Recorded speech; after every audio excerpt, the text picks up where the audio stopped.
is it? What is it? What is it? Oh, no, not the beast! Not the beast! Ah! Open my eyes! Eyes! Ah!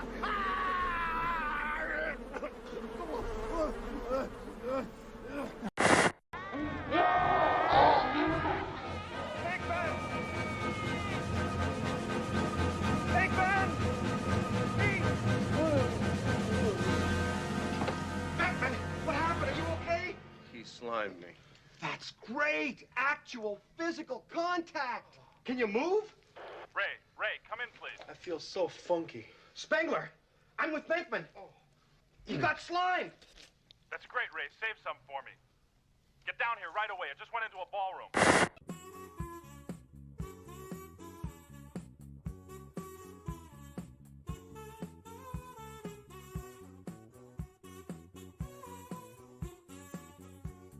It's indestructible. It's indescribable. Nothing can stop it.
What's the matter? Dude? Aren't you hungry? You should eat something. No, I never eat before a mission. It slows you down. I gotta be light on my feet like a dancer. Like a fucking ninja, dude. Now check this out. I'm gonna jump this fence here, okay? Like a gazelle. Then you come around that fucking bend. What's he doing? I think he's tracking a fly. Shoot fly, don't bother me. Shoot fly, don't bother me. Shoot fly, don't bother me. 'Cause you belong to my friend Link. Good catch. Meat group.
Can you hear me now? Good morning, hello, and welcome to Live from the Hive. It's Saturday morning. It's 9:43 now, 9:30 is when we started. I hope you enjoyed that little intro. It didn't go as smoothly as I thought. I had a few things laid out there, but they'll be on there tomorrow. Don't worry, I'll fix it. But I did want to let you understand that that intro crawl was kind of special, because that was the intro from from when I first started editing those starting intros with the first one was actually the millipedes kissing, but every one of those from when I first started till when I made my first intro toggle all combined together. So that's like the first like 6 months of Live from the Hive original edits all cut together just for you this morning, just to say thank you for being here and sticking with the Hive, and yeah, through all my silly little tech stuff and all my personal life struggles, and it's been a roller coaster ride, and so many of you people that I see out there in the side chat have been there since the beginning, and then so many new faces have just come in and accepted me for who I am and how I am, and just want to come here and learn about, I don't know, Bigfoot or flat Earth, or want to check out a new fossil or something great like that. So glad that I found a community where there's people that actually want that from me, because that's what I want to give to the world. That's what I want to put out into the world. That's my passion, is to teach and to learn stuff and have some fun along the way. So thank you so much for sticking with me and joining. Is there a bug on my mics? Not yet. My mantises are still too small. Let me show you. These are Asian giant mantises, and they are, you can see them crawling around in there. They are super tiny little babies right now, so they're not quite big enough to be a mic mantis. But they will be soon. 1 or 2 more molts, and I'll have one on my mic. The ghost mantises might actually be closer to mic mantis status yet. I haven't had a ghost mantis as a mic mantis except for just as a guest appearance when I had just recently lost Midnight. It's a ladybug eating an aphid. So you had to ask a question actually, Jer, during that intro crawl with the frogs. What they would need, it was a caterpillar.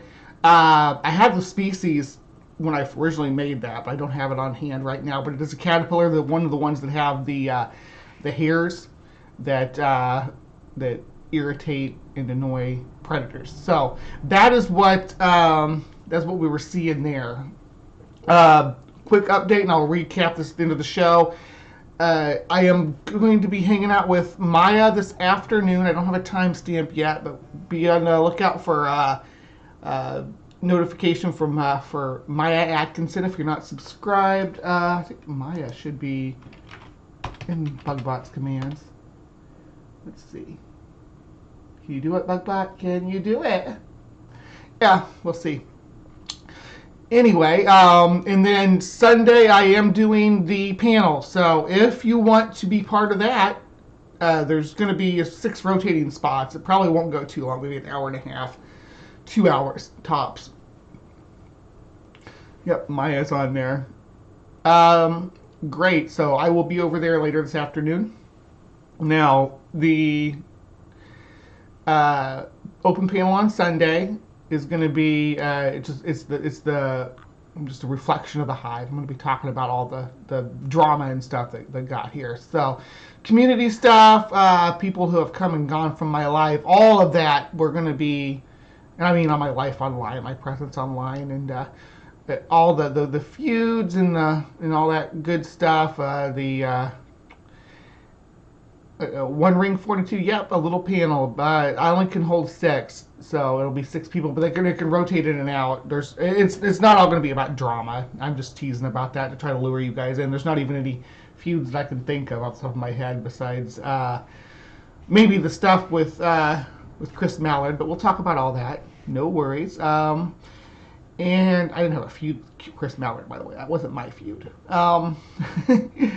Yeah, we won't be diving like all full tilt into that, but just having some people in. Got Richard, you're welcome to come in. Godless Scummer. Yeah, everybody come in. Yeah, and I hope that this being the last episode of Live from the Hives, that lured some people in here, because, yeah, check the calendar. This should be the last day, right? So, with that said, I think that's all the housekeeping that we have. Oh, next week I'll have Pat Lowinger on my Sunday for What's the Buzz. And we are going to be looking at ancient ruins in North America. What? So, yeah, it'll be fun. And you're immune to drama. And then on the Sunday after that, I believe it hasn't been confirmed. No, I'm not going to say anything yet, but yeah, I'll have somebody else on. It'll be fun.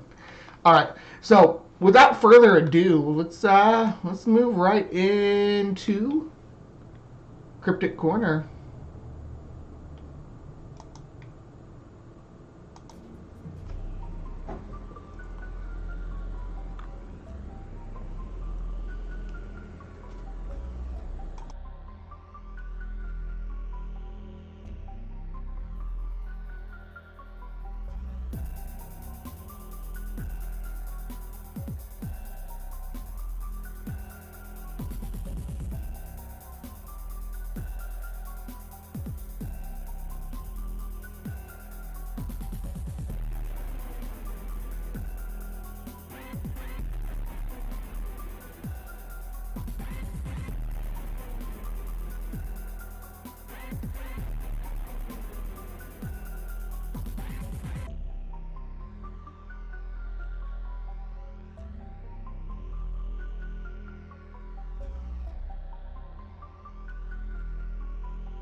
Hello and welcome to Cryptic Corner, where we take a look at the unexplained and mysterious out there in the world and try to see if we can't just crack that wide open.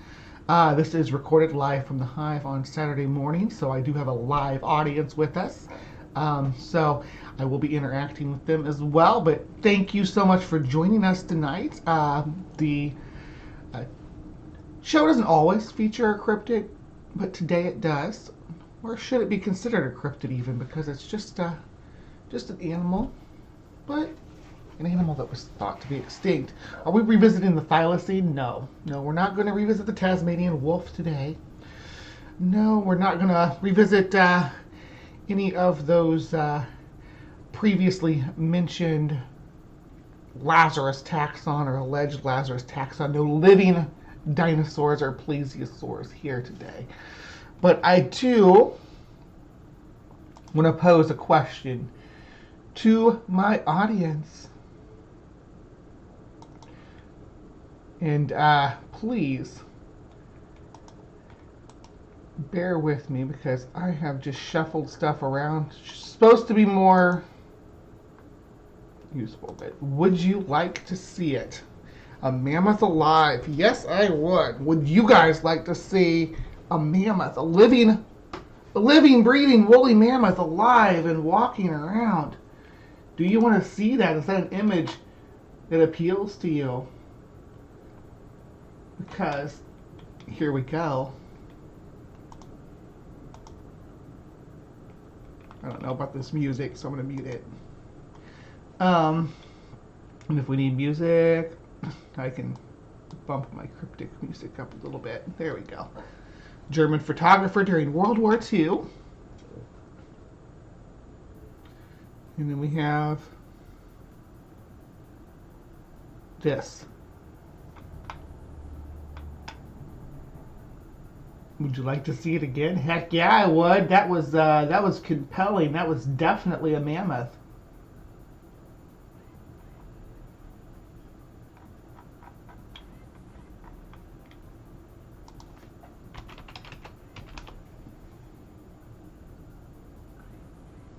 See again, slower. Yeah, slow that down. I need to make sense about what I am seeing here.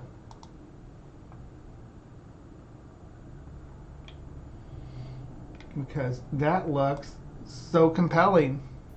Am I wrong?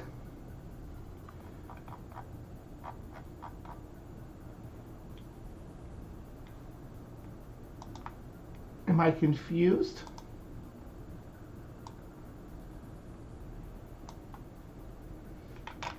Okay, so that's that one. But hey, that's not all. Here's another one. Look at the real footage that a Russian engineer took.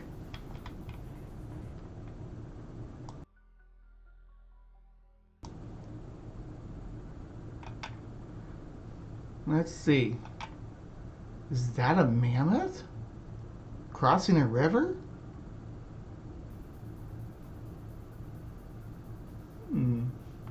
What do you guys think?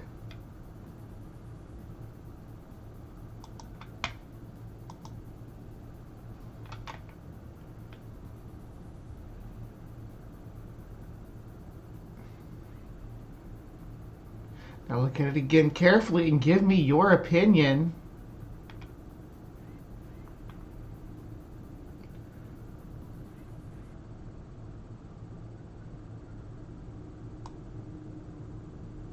What are we thinking, Hive?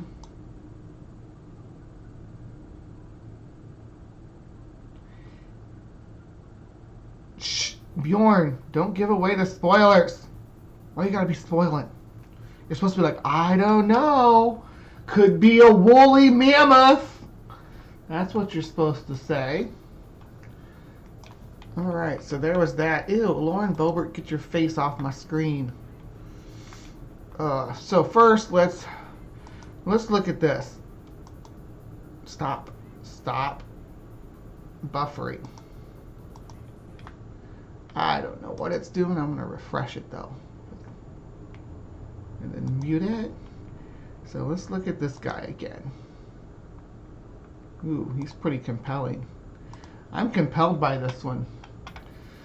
I am compelled to think that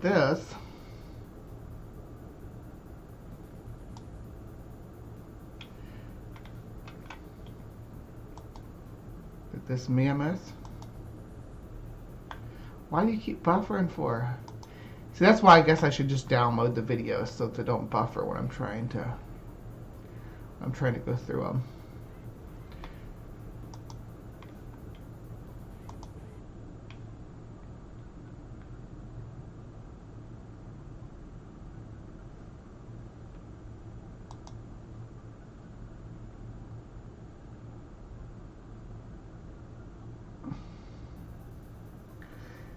Look at that.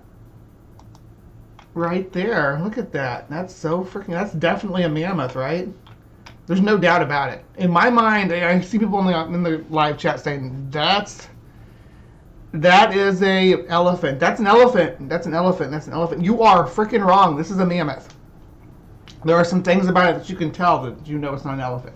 First, the curvature of the tusk. They curve in the inward curving of the tusk. Because mammoths use their tusk a little bit differently than African elephants. African elephants use their tusk for digging in dirt and for stripping bark, but mammoths use their tusk for clearing large amounts of snow. So their tusk were big sweeping, scooping shovels to push snow away. So this is definitely a mammoth. Also the dome. Let me blow this up for you. The dome on the head. Elephants do not have this dome. See how it Now it has this cranium here, drops down, and then the front part of the face is right here. Elephants do not have that. This is definitely a mammoth. And it's clearly snowing where it's at, too. The thing about this, though, is that if we try to find my place here,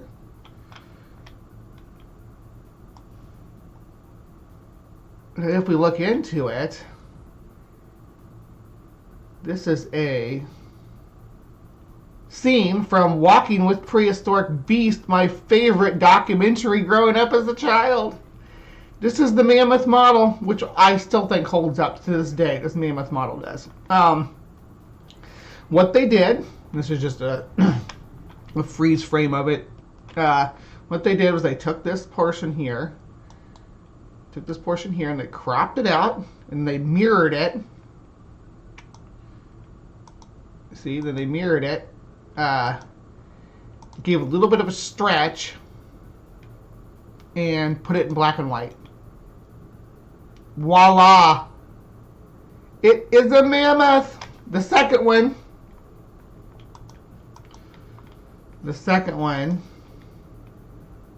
this classic right here. Bjorn hit the nail on the head. It's definitely a bear, a large brown bear, carrying a fish, probably a salmon, but it doesn't have to be a salmon, but probably a salmon, across the river. Yeah, so... Right, so that was that. That was legit. This is legit. This is a real video of a mammoth. This is a CGI mammoth that's well done. All right, that was just a little first part of Cryptic Corner today. We are going to be talking about this mainly, though. The mammoth still alive. So when, like, Thomas Jefferson sent Lewis and Clark on their expedition across the frontier, he told them to look out for mammoths, because they were sure that mammoths were still alive for a long, long time. Because there was, until fairly recently, the notion that a species could go completely extinct was absurd. That mammoths had to live somewhere, because they found their bones in the tundra, and in the melting glaciers and things like that. So they knew that these animals existed by that time. They knew that these large proboscideans, by the late 1700s, they knew that these animals had lived before. And they hadn't lived very long ago, because their remains were not fossilized like the giant saurians that they were finding. They were just laying there. So they knew that the mammoths existed. They assumed that they had been driven to extinction in Europe, Western Asia, where they had once lived. The idea of them being in Russia is something that was held onto for a long, long time. They did live in Russia for a long time. Now, there was a expedition to this island. Now, that's important. That's why I said they lived in Russia for a long time, because mammoths lived on Wrangel Island for a long, long time. They lived there was an island it's not in the Aleutian Chains. It's north of the Aleutian Chains, actually. It's called St. Paul, and it's in the middle of the Bering Sea, and they found mammoth remains there from like just 3,000 some years ago, too. 3,700 and some years ago. So mammoths lived there fairly recently, right? But they've started finding mammoth remains on mainland Asia, in the north of the taiga, and in the taiga, that shows mammoths that were like 6,000 years old and things like that. So we're shuffling this around. The idea of living mammoths is not that far-fetched. Now, this is from the St. Louis Dispatch, not recently though, but from September 20th of 1903. And this is from an expedition from a guy named Dr. J.P. Frizzell. He's positive that the trails he struck, and so there's a whole newspaper report here, all in microfilch or whatever, that I could sit here and I could actually go through and read the whole thing to you guys. Every word for word I could read about what they thought about this back then. And I would exhaust myself doing so. If I was going to do something like this, I would pre-record it. But luckily, this king here, Gentleman's Quarry, right? Gentleman's Quarry, this king of the internet, has done it for me in a 9-minute reading. So I want the Hive to pop over and get this guy. Before I start watching this, I want him to have 15 subscribers. So I need somebody to go. I need some of you guys to go and subscribe to Microfeature. Yeah. I don't know if I said that right or not. Yeah, and consider being a channel member. Dude, Sandy, show off some of the other ones too. Mothman's my favorite. Mothman's the one we unlocked. So we unlocked Mothman.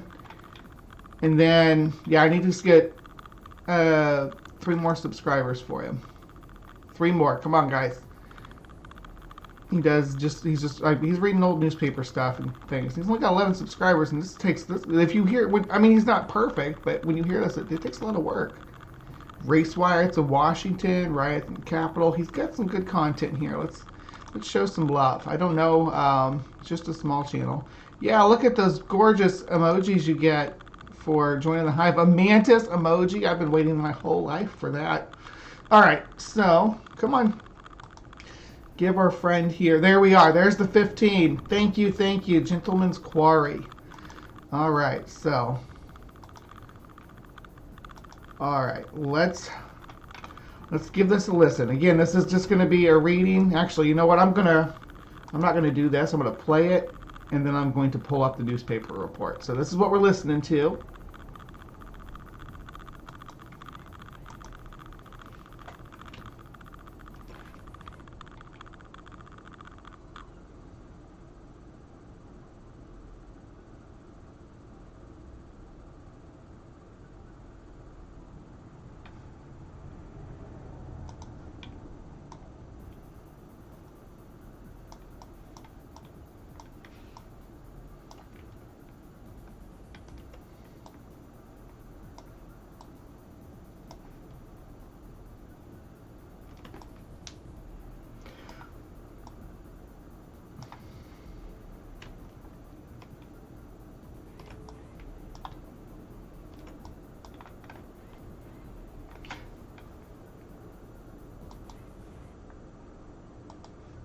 Now, this is Unimac Island, right? Not exactly a massive piece of land. So, if we get perspective on the island, these are man-made roads down here, so that's the size of it. So, if you consider that a man-made road is what? Well, there's an airport here too. But yeah, if you look at those roads, the docks and stuff like that, it gives you kind of a perspective of how small this island really is. Not a big landmass. So, if there were mammoths living on this island, if there were still mammoths living on this island, I think we would know by now, especially because, yeah, if you're sharing your landmass and you got this many people here. That there's, a Four Winds bed and breakfast. If it's that populated on this tiny landmass, then yeah, I'm gonna go ahead and say that there's no more mammoths there. Now, were there mammoths when this guy was adventuring there? Let's continue on.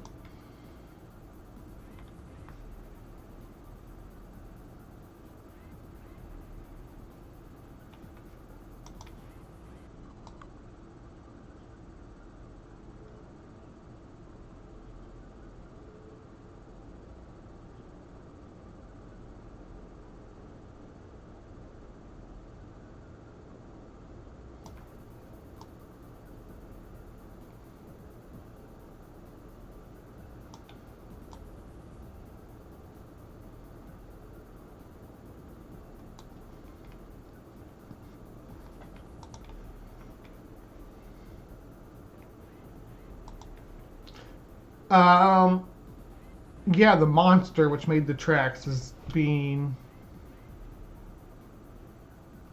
No video sound. Is it not coming through?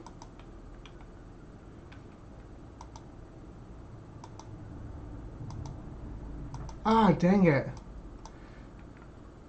What's going on? Why you gotta be doing me like this? I swear. That's not even a thing. That's not even a real thing. It depicted a thing that's not a thing. Dr. J.P. Frizzell is positive that the trail he struck in the frozen north could not have been made by anything except the gigantic beast which has been supposed to be extinct. The mammoth still lives on the island of Unimak, a wild, little-known, cold corner of the world off the west coast of Alaska. This startling assurance comes from Dr. J.P. Frizzell, a United States government scientist who has just reached San Francisco. Dr. Frizzell tells earnestly and carefully a remarkable story.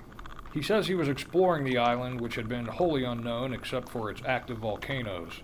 In the course of his explorations, he went into the interior and was one day amazed to strike the trail of a creature of such astounding weight and bulk that he was immediately compelled to regard the tracks as being those of a mammoth.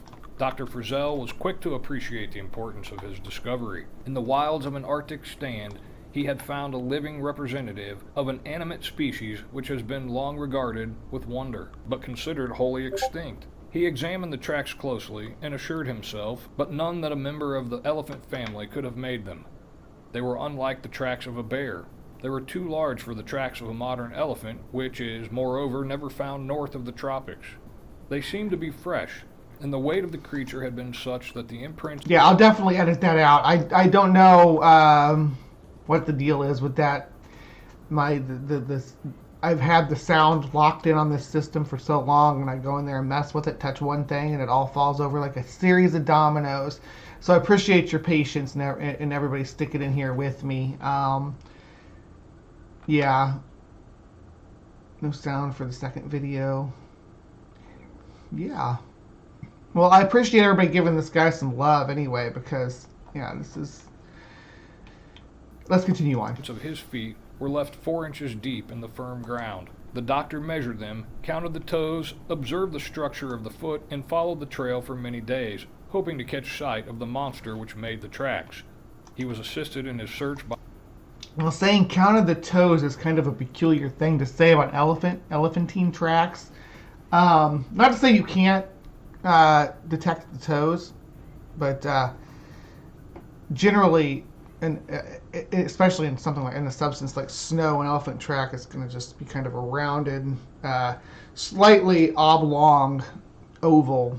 Well, I mean, they got them depicted right here. So counting the toes is a peculiar kind of way to describe observing an elephant footprint, an elephant trackway. By natives from the neighboring islands and the mainland, but not even the hardiness of these sufficed to discover the creature in the wilderness of rugged Unimak. Dr. Frizzell was well aware that the scientific world would laugh when he would come home saying that he had seen the fresh tracks of a mammoth, and was convinced that this greatest of all elephant creatures was not extinct as supposed, but alive on the island of Unimak. But he nevertheless resolved to tell his story, and the positiveness of his statements, his care to make every possible observation, even to measurements and counting the toes, together with the straightforward manner in which his story is told, certainly entitles him to a respectful hearing and a consideration of the possibility that what he says may be true. He says, quote, "I don't wish to make myself ridiculous to the scientific world by stating as a fact that at least one living specimen of the mammoth family is still roaming at large on the American side of the Arctic regions, but I saw with my own eyes comparatively fresh tracks that apparently..."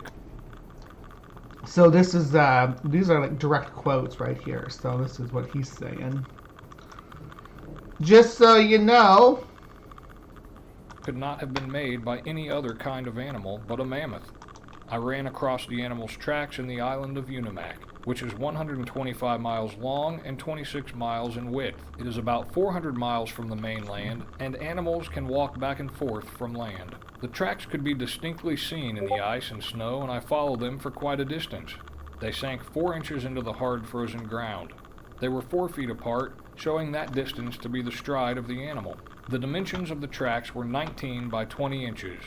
In each were the distinct impressions of 18 toes. Okay. I ran across the... And I do want to say that is the proportions you'd expect for like a adult elephant.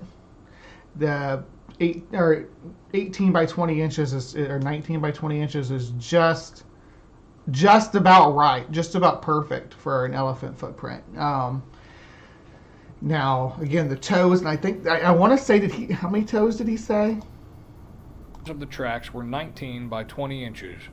In each were the distinct impressions of 18 toes. I ran across these... 18 toes. So, each track had... No, each track didn't have 18 toes. What are you talking about? Maybe... Well, how's that even... How many toes would be on each foot to have 18 toes? You can have 4.5 toes on each foot. Did some of the feet have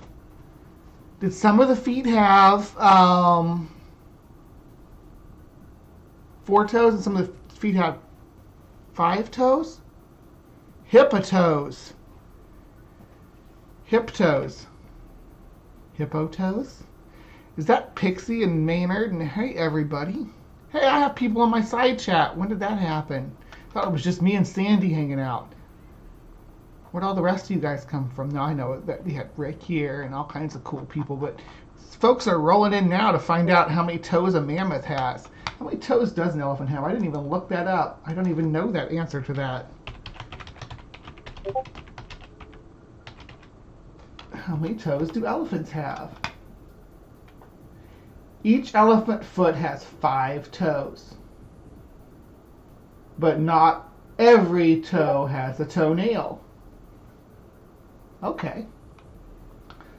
Okay, the African forest elephant and Asian elephant both have 5 toenails on the front foot and 4 on the back feet. Their feet are flat because of a large pad of gristle under the heel. Yeah, I knew about that, the shock pad. But so there are 5 toes with nails on the front, 5 toes, 4 with nails on the back. That's some evolution right there. Animal tracks in the country between Mount Hamgromny and Mount Sheshal. I didn't think I was going to find a way that made sense for him to say 18 toes total, but I did, because there are pseudo toes that don't make up a whole toe. So it actually made sense. I thought that, okay, this news report has just gone to the dogs because of that, but he like justified it with weird logic. Interesting. Not the narrator. Again, the guy reading this is just the guy reading this. So this is no hate to him. This is we're talking about the report from Dr. J.P. Frizzell. Keep going to that one. All right. Oh, I have to play it. Latter being illegible. Feet and height. It is now an active volcano. Unimac fairly teems with animal life, and particularly with much large game. It is a hunter's paradise for caribou, bear, and the red fox. The cinnamon variety of bear there is a large animal, but an animal of that kind could not have made the tracks. End quote. What has Dr. Frizzell seen? I think that's quite a understatement to say that the bears in the Aleutians are large animals. They are absolutely massive. The largest bears in the world. Some standing on their hind legs approach 13 feet tall. So that's looking into a second story window. That is a massive bear. Obviously polar bears get taller, but yeah, these are huge animals. So I don't know that this footprints would necessarily match with a bear. I don't know what else would be out here on the Aleutians though. The island of Unimac is one of the Fox group between the Aleutian Islands and the Alaskan Peninsula. It is wholly between the 15th and 16th parallels of latitude, or about as far north as Hudson Bay. It is one of a group of islands noted for their abundance of animal life, They're active volcanoes, forbidding shores and scant welcome to man. The winters are intensely cold, and the vegetation grows rank when the sun is warm. There are many who will instantly avow that the man does not know what he is talking about. But that is not a tenable view, for Dr. Frizzell talks like a man who knows exactly what he is talking about. He did not go to the island of Unimak looking for a live mammoth. He expected that least of all things to be found. But when he stumbled upon the tracks of a creature whose foot was 19 by 20 inches, he instantly concluded he was on the trail of a mammoth, for he was well posted enough to know that no other creature, existing or extinct, could make a track so large. It will be suggested that the doctor really saw the tracks of a bear, and that the dimension of these... The dimension of the tracks were from melt. Yeah, that would be probably my assessment of what it could have been. What could have been the cause of it. That would have been what I would have gone with too. Yeah, it's important to note this is also a stellar sea lion protected area. These little island chain down here. When I think of the Fox Islands, though, I think of this group right here. I think of I guess I don't, but I suppose it would be part, because here's the thing. Okay, so this is the Aleutian Peninsula, right? And it's coming down here. It comes all the way down here. Now, Unimak is all but part of that peninsula because of this narrow pass right here. Look, there's a boat right there.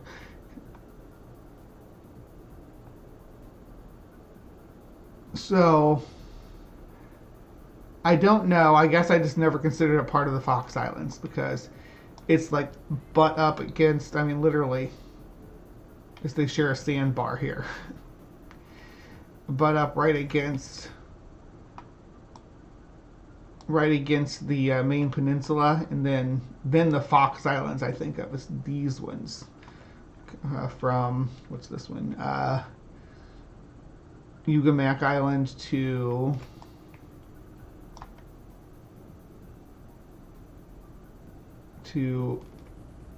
Amukta Island. Yeah, those are the ones that I think of as the Fox Islands. I know probably most of y'all probably don't think about the Fox Islands at all, but I'm weird. I'm like into this sort of stuff. But yeah, so this is the island group that we're talking about, and during a large portion of the year, this is actually there's some ice and stuff that, yeah, a large animal like a bear or mammoth even could potentially traverse a lot of this distance, at least through here, from mainland and from that side, and then probably about out to here in days gone by. You can't, it never freezes like that anymore because, well, climate change. Tracks have grown in his mind since he saw them. But the doctor insists that he did not trust this to his memory, but measured the tracks, finding them to be so many inches across one way and so many another, which figures he submits as a positive statement concerning the size of the tracks. Moreover, he expresses himself as familiar with the big cinnamon bear, the largest member of the bear family on the island, and says the big tracks could not have been made by a cinnamon bear. They were not bear tracks. They keep saying cinnamon bear. Cinnamon bear makes it sound cute. These are like huge. They're close. They're all in the same bloodline as the Kodiak. The Kodiak is from a specific region or specific island set, which is, spoilers on what we're covering. What idiot we're covering today on CreationWatch. Spoilers. Where's my map at? Okay, Kodiak. Let me see. Kodiak Island. Let's go. Take me there. Kodiak Island, Alaska. Oh, yeah, right there. I guess it just didn't want to pull up the... So, yeah. So, not far. So this is the same genetic group. Unimak's right here. Kodiak's Island's right there. I mean, this is a huge peninsula, but in days gone by, again, this is all going to be the same family, and these ones are these bears are very, very good at seafaring, and they don't worry too much about just jumping into the water and swimming. So yeah, these are the biggest bears in the world. All right. He knows a bear track when he sees one. Even the fair-minded objector is left to the conclusion that Dr. Frizzell really did. What island has gummy bears? Teddy Graham. Yeah, they have Teddy Grahams on them. There's ones they call mocha colored too. So, and you could make it. We should just reclassify all the bears by flavored colors. We'll call black bears dark chocolate, or we can call them mocha bears. Mocha bears actually sounds freaking amazing. Let's call black bears mocha bears from now on. Okay. Did find upon this faraway northern island the tracks of some remarkable creature. Neither he nor any of the native people who had gone to the island with him had ever seen tracks like them.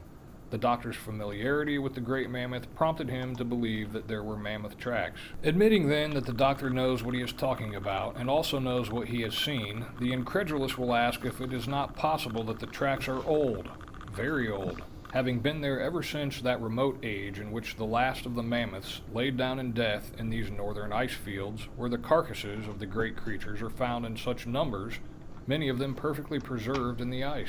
This, indeed, a fair question that may well be considered. The scientist has taught that the mammoth almost anteceded man.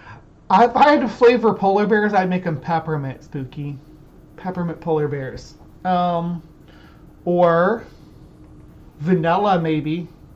Vanilla polar bears. Vanilla is the finest of the flavors. Ask the bare naked ladies. And you could do that's what I do at a panda. A panda's got to be cookies and cream, right? Panda's definitely cookies and cream. A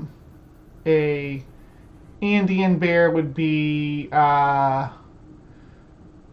it would be dark chocolate caramel.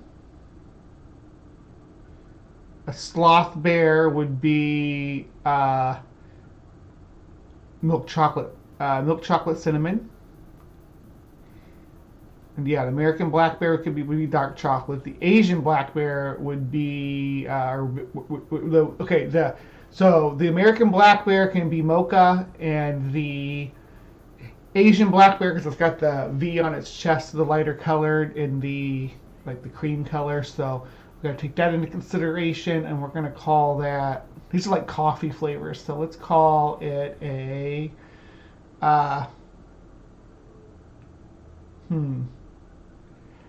We'll call it dark chocolate, because caramel's for the spectacled bear, because the spectacles look like the glazing, like when they drizzle the chocolate on your or the caramel on your coffee. What are they drizzling on it for the Asian black bear though? So that's gonna be like, yeah, we'll call it like dark chocolate and cream. Yeah, and then brown bears are obviously chocolate, with cinnamon being one of the flavors. Does that cover everybody? Does that cover all our bears? Don't want to leave any of them out. So we're flavoring the bears. Yeah, this is the kind of content that you need to come to the Hive for. We will apply flavors to your animals. So just to recap before we get back into the mammoths, because when you're talking about mammoths, you have to define what flavor the different bears are before you can move forward on deciding if the mammoths are real. Yeah, so the polar bear are going to be white chocolate peppermint for Spooky. The black bear are going to be just mocha. The American black bear is going to be mocha for Bree. I love mocha. Mocha's my favorite. The panda's going to be cookies and cream. The Asian black bear is going to be cookies and cream too. But anyway, not cookies and cream, but chocolate and yeah. Anyway, I'm getting distracted by being silly. Let's get going, because yeah. Man, The big creature did, in fact, appear upon Earth ahead of man, but it has been pretty well established that the first men found the mammoth alive, from which scientific assurance we have The story of Waterloo's tale of the mammoth chase in The Story of Ab, A.B. It has never been seriously suggested that the mammoth remained for long a contemporary with men. He became extinct thousands of years ago. If this long-accepted theory be true, the tracks Dr. Frizzell has seen have been there in the hard ground of Unimak Island for a period of time older than the Christian era. This is impossible. The Christian era. The erosion of the elements, the thaw... Isn't that crazy? Even like just in the early 1900s, you know, all the way up into the 20th century, that we had people saying the Christian era, or well, they still said the year of our Lord. Even when I was in school, there was books that still said the year of our Lord. Do we have a peanut butter cup that could... Yeah, oh my gosh, that's perfect, Pixie. That's why I keep Pixie here. Because Pixie's brilliant. Thawing and freezing of seasons and every other meteorological agency would have contributed to their destruction. They would not have lasted from one season to another. We are now brought to the point where, if we are to place any reliance in Dr. Frizzell's story of what he saw, we must begin to subscribe to his theory that he was on the trail of a mammoth. Hey Sandy, what's that yellow thing next to your name on the screen? That looks pretty cool. I wish I could get one of those. Can you tell everybody how you got that? Which lives on the island of Unimak. Professor Krauss is out of the interior of Madagascar attempting to capture for the Berlin Zoological Garden a living specimen of the Epiornis, the great rock of the Arabian Nights tale of Sinbad the Sailor. The Okapel has been found in the interior of Africa. It's funny they keep saying Okapel, because it's an Okapi. An Okapi with an I, not an Okapel. Is this in the article? Oh yeah, Okapi right here. Oh, it's just a translating error because of the newsprint. I'm not going to bust his butt on that too bad, but it's Okapi. Both of these creatures have been long considered extinct, but the Okapel turns up in the flesh, and the rock rolls into a Madagascar river a brand new egg to serve as a messenger to science. That egg that they're talking about elephant bird eggs. Now the rock was the giant bird that terrorized Sinbad. The giant flying bird is important to keep in mind. Yeah, Sun Bear, Cinnamon Toast Crunch, absolutely. I love my live chat so much. You guys are so funny. I think we lost some people who hate on the flavor and the animals, but that's okay. If you don't want to designate flavors to bears, this probably isn't the live chat for you anyway. That's the kind of stuff that we do here.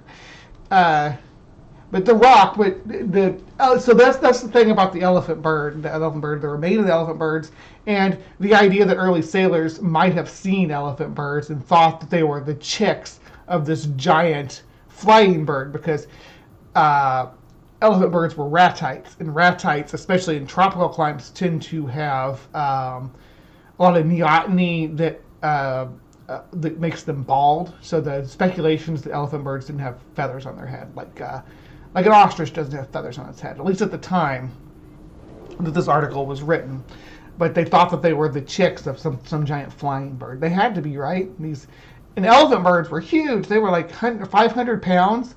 They stood like 11 feet tall. They were massive too. The moa was a little bit taller than the elephant bird.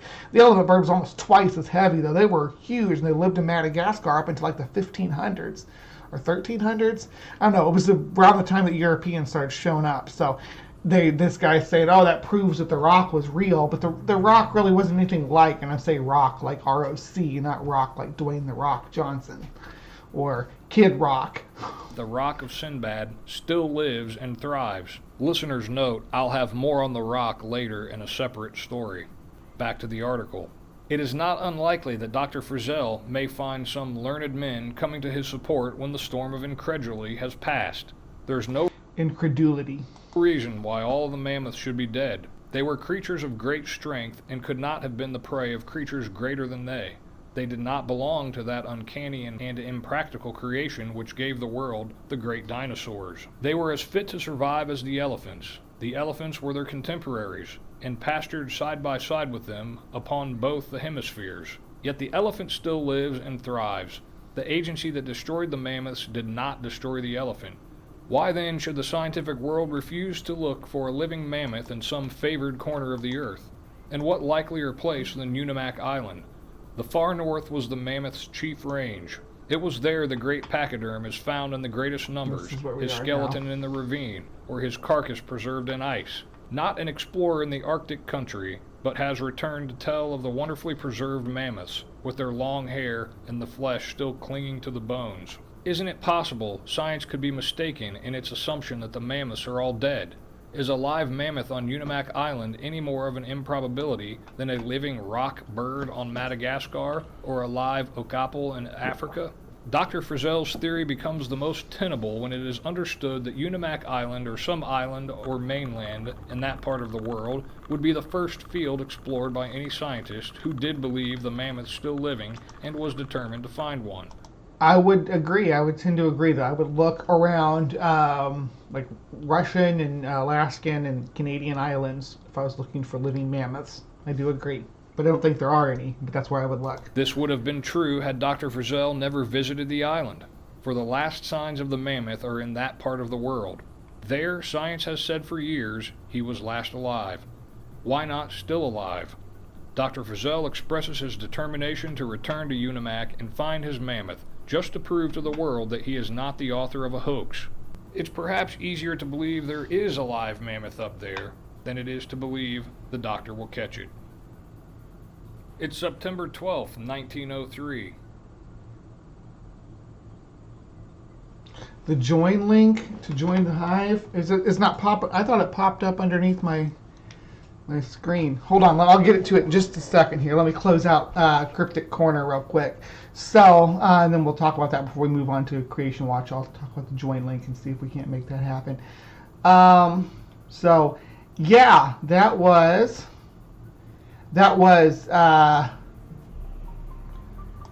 every time. That was Cryptic Corner. Thank you so much for sticking around with me and learning about the alleged mammoths of Alaska and Russian islands into the modern time. There's actually more of it, but we're out of time for Cryptic Corner, so we might have to do a part 2 on this, which I'm excited to do because this was a fun one. I'm really glad that the gentleman Corey read that, because I was looking at that news report and I'm like, am I going to read this whole thing? Or...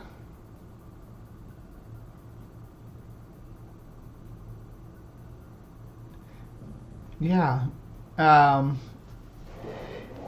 Or am I going to have to look for something else to cover the topic? But I really wanted this to be this news report to be the thing. You know, I wanted that to be the topic of the day. So, because I like looking at the way that.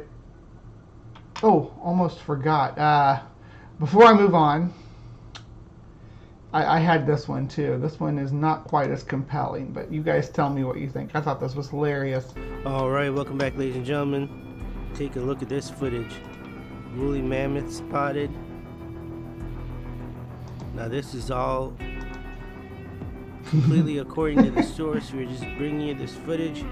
It is brand new footage. We just received it February 6, 2022. And the source wishes to stay anonymous. And he's claiming in his email that this thing has come out of hibernation. This is almost unbelievable. And once again, we have to say full disclaimer, ladies and gentlemen, we cannot prove any of this. Well, except for the footage, we're just bringing it to you. And it's most realistic when it slides across the sand instead of walks. Letting you know what the source is claiming over here. Sliding along. So we will leave that part up to you, but look at this footage over here, this thing, and then where is it walking to? It looks like it's walking to a bunch of rocks, and then the footage just cuts out. Look at it slide! If in fact this footage is authentic, then this would be incredible. point of angle that it's being shot at. I don't even know where the source is standing at. He's flying some kind of drone, or he's standing on these rocks over here. That definitely looks like a woolly mammoth. Look at the tusks on that thing. It's hard to judge how big this animal is over here. They're just walking on the beach, it looks like. Absolutely incredible, ladies and gentlemen. Once again, we cannot prove that this footage is 100% authentic. We're just going to have to let you make up your own mind. The data on this footage is kind of scarce, but we did receive it February 6, 2022. There you have it. All right, ladies. Oh, God, that was good. Oh, that was a good, cathartic moment. I love the way that it just slid right along, and just like the data is scarce on this, but if that's real, I mean that's a mammoth. That's definitely a mammoth. Look at the tusk. I don't know where it's walking to, but it's a mammoth. Oh my God, that made my day, made my morning. Oof. You didn't even bother with someplace with snow. Nope, the mammoth's on vacation, Pixie. It's on vacation. You think mammoths just like stick around in the Arctic for vacation? They go tropical. Bet they get hot with all their big coats of hair. They just take them off, and then they're elephants. That's what elephants actually are. They're just mammoths that went on vacation and never came back. They just took their coats off and left them, and that's what you're actually finding in the tundra, is the coats that these elephants shed as they move south. I'm a total idiot. That was a weird thing to say. Anyway, thank you for joining us for Cryptic Corner. Please tune in tomorrow morning at 9:30.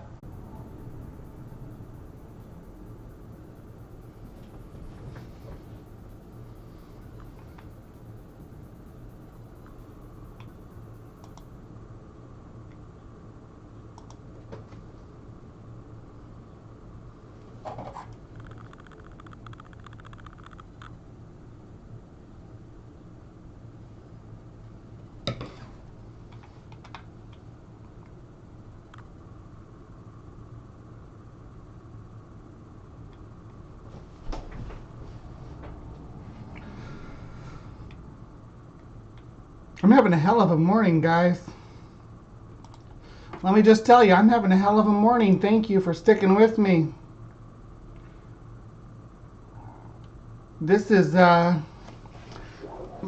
think because of the storm, it's like crazy windy outside. Like, whoosh, like terrible windy. Like the trees are dancing. So, it's looking pretty rough out there. Hopefully my connection sticks through, so that we can continue on the show. So, all right, I will see you guys over in CreationWatch.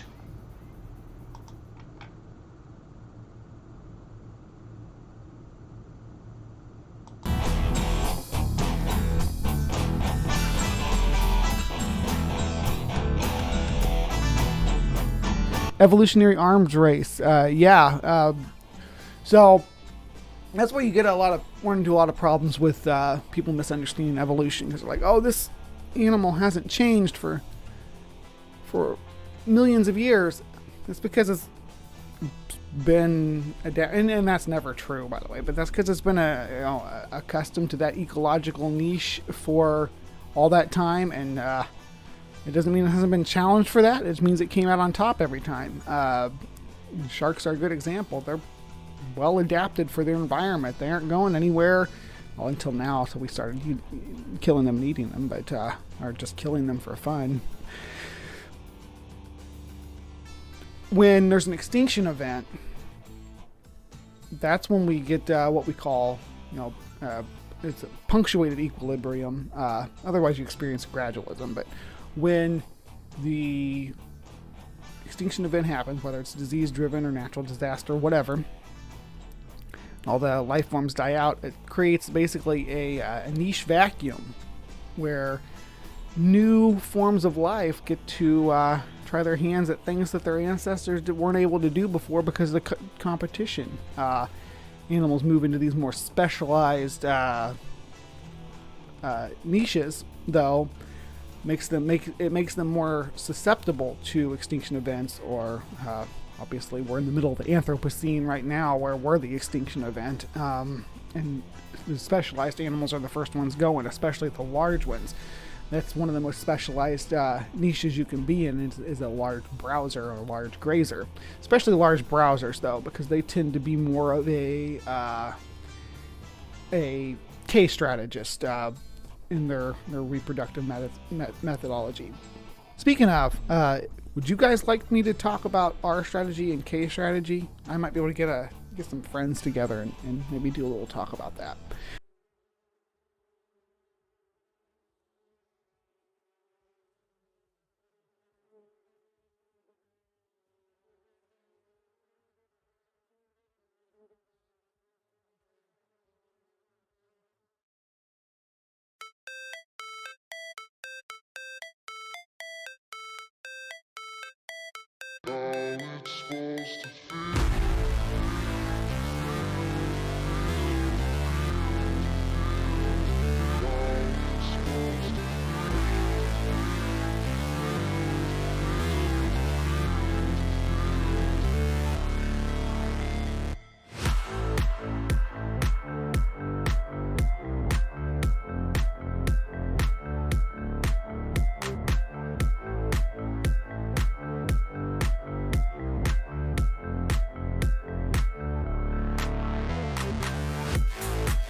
Hello and welcome to CreationWatch, where we look at some of the different ideas about the nature of existence, the realities that we live in, and the truth about the world, whether that is that it was created by a god, that the earth is flat, that there's electric, just whatever kind of religious ideology that you're going to attach to it. Now, I did waffle a bit about talking about the power of prayer, or the lack of the power of prayer today, but I thought maybe it would be a bad taste considering all things going on right now. So we will talk about that at some point. I do want to do a show about just that prayer doesn't work, and that that using prayer instead of legislating a better world for our children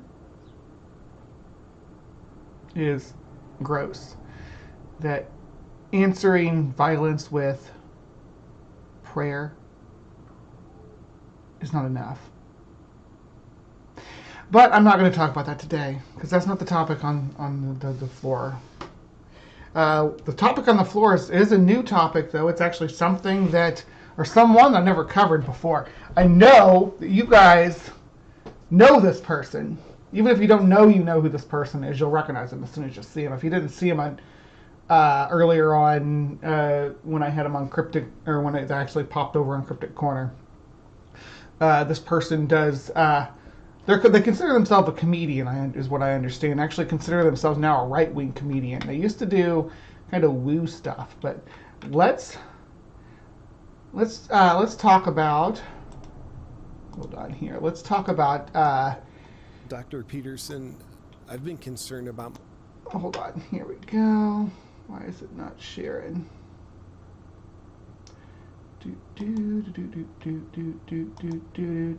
There we go. All right, let's talk about Awaken with JP. I'm a comedian and freedom fighter. This actually has an interview with like Joe Rogan and Jordan Peterson and crap like that. He thinks he's a comedian, but he recently, and back when he first started doing his channel, I thought it was funny. I was like, if you can't laugh at yourself, right? And it was some of his earlier stuff that was actually entertaining, or I thought was entertaining. It's once we started getting into the trans stuff, he really, yeah, see, look, there's why the term transgender is canceled. So he got really cringe. But early on, I'm trying to get down to it. I guess he's pretty prolific content creator. Wonder if he's going to try to give me a strike for covering this video that I'm going to talk about today. There was one that he did a long time ago that I thought was just hilarious. It was about the prancercising, where it was about an alternative exercise that he kind of made up or whatever.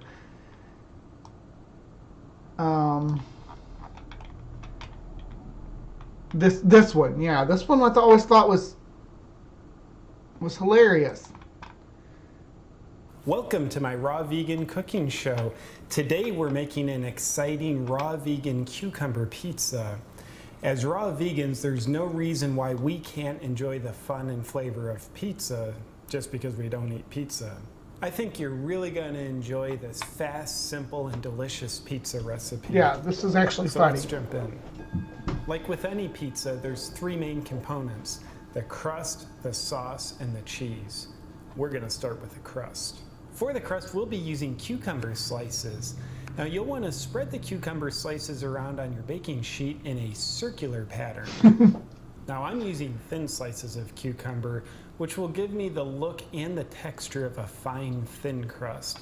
But if you prefer a thick crust pizza experience, you can substitute thick slices of cucumber instead. As the crust is settling, we'll move on to making our homemade pizza sauce. For it, we'll be putting cucumbers through a high-powered blender. As you can see, what comes out is a savory Italian-style sauce that already has my mouth watering. So yeah, I mean, you kind of see where this is going, right? You'll want to drizzle the sauce onto your crust and then spread it around evenly with a spoon. That brings us to every raw vegan's favorite food to substitute: cheese. Because cheese is the worst source of cheese, we'll be sourcing our cheese is the, yeah, stuff like that. Cheese is the worst source of cheese. Just those are good jokes. Cheese from cucumber. All you have to do is shower your pizza with freshly grated cheese from your cucumber, and you have an authentic, robust mozzarella experience. Yeah, there. That's the comedy that I thought it was funny. I followed this channel for a minute. It's 2.83 million subscribers. So, yeah, it was funny. I was like, yeah, this guy's funny, good, and I followed him. But then, like you saw,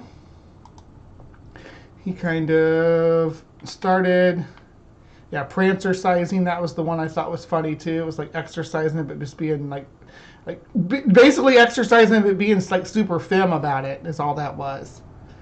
No problem. And then there was silly stuff like how to be a real man, and where it's like, okay, so he's going to be an equal opportunity, attacking everybody, being silly and stuff. But then he started vaccines. Yeah, we start getting into vaccines and eugenics and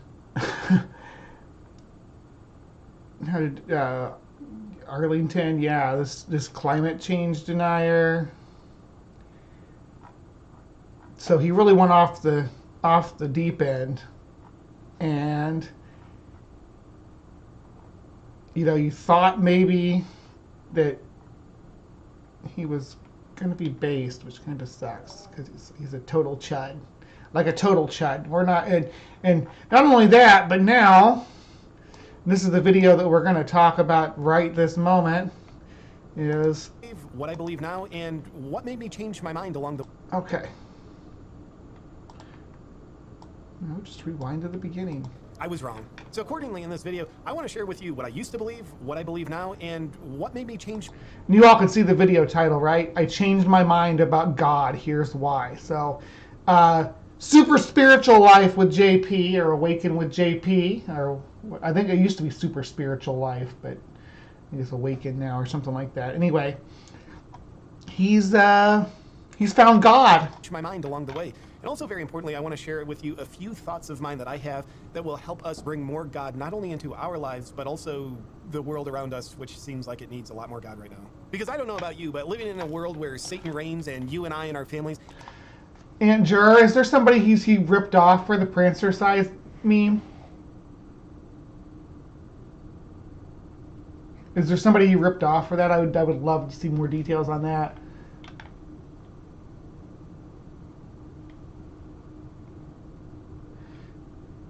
Have to suffer the consequences doesn't really feel appealing to me. And also, quick disclaimer, this video is not intended to be a comedy video, and if that offends you, pray about it.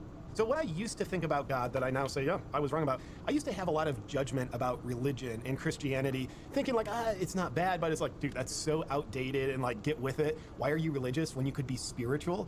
And along with that, I became very inundated in the spiritual movement. So like spirituality, not religion, like the evolved. Well, I got into, I mean, I can see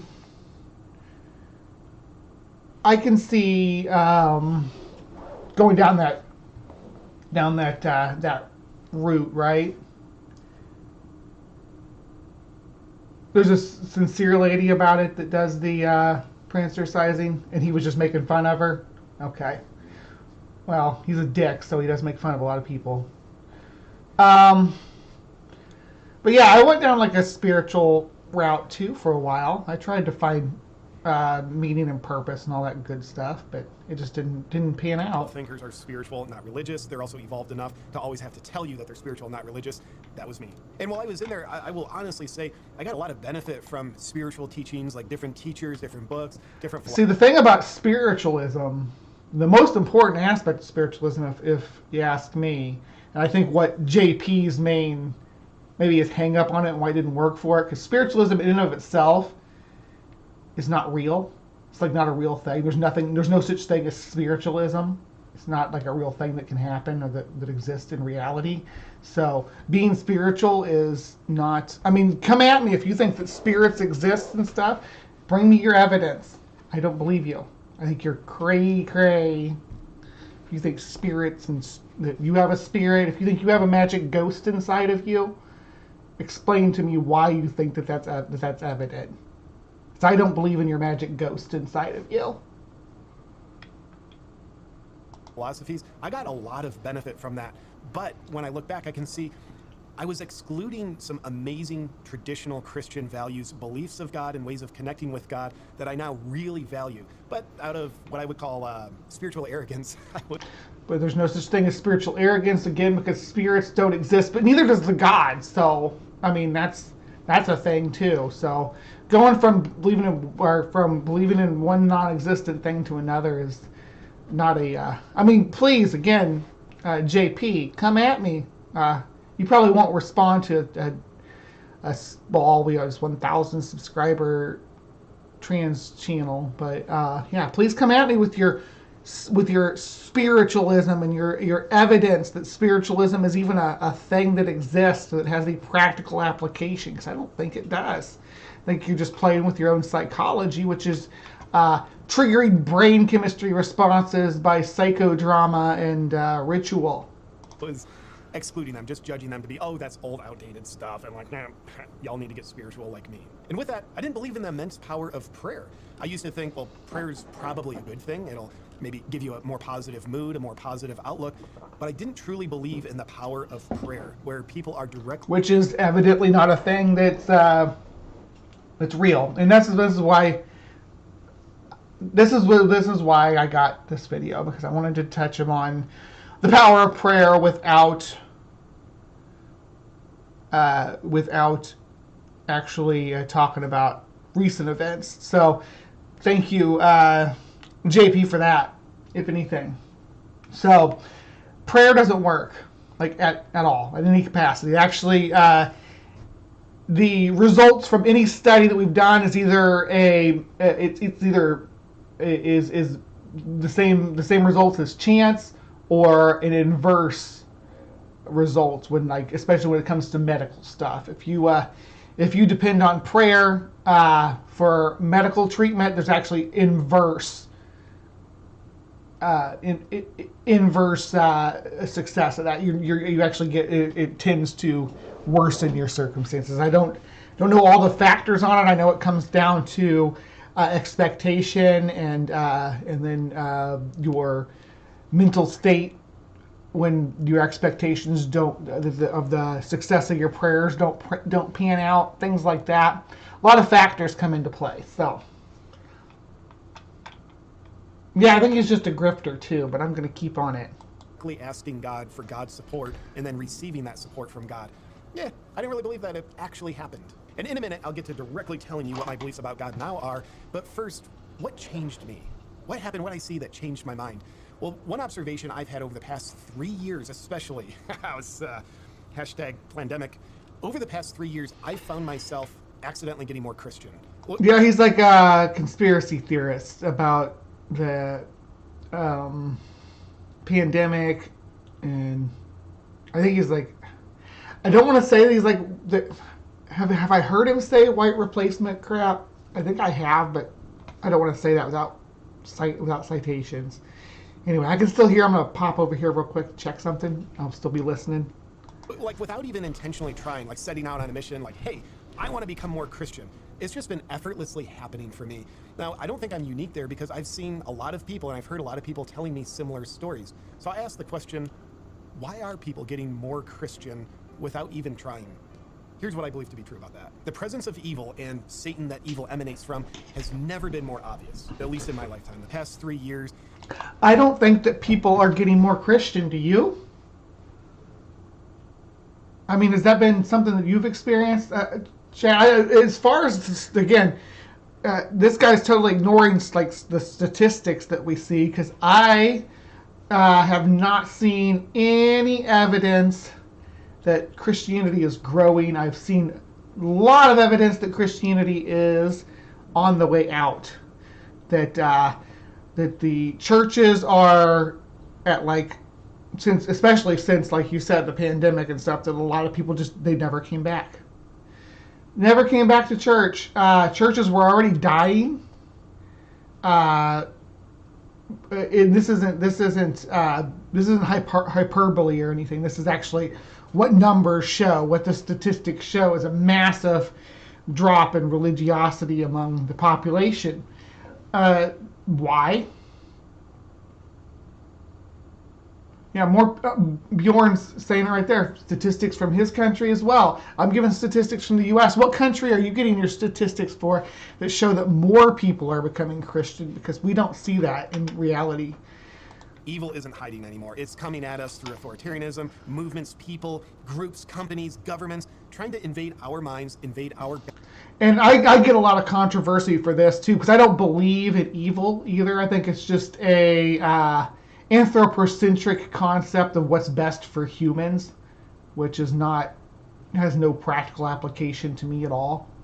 Because what's best for humans is not always what's best in the overall situation. So I don't actually believe in evil.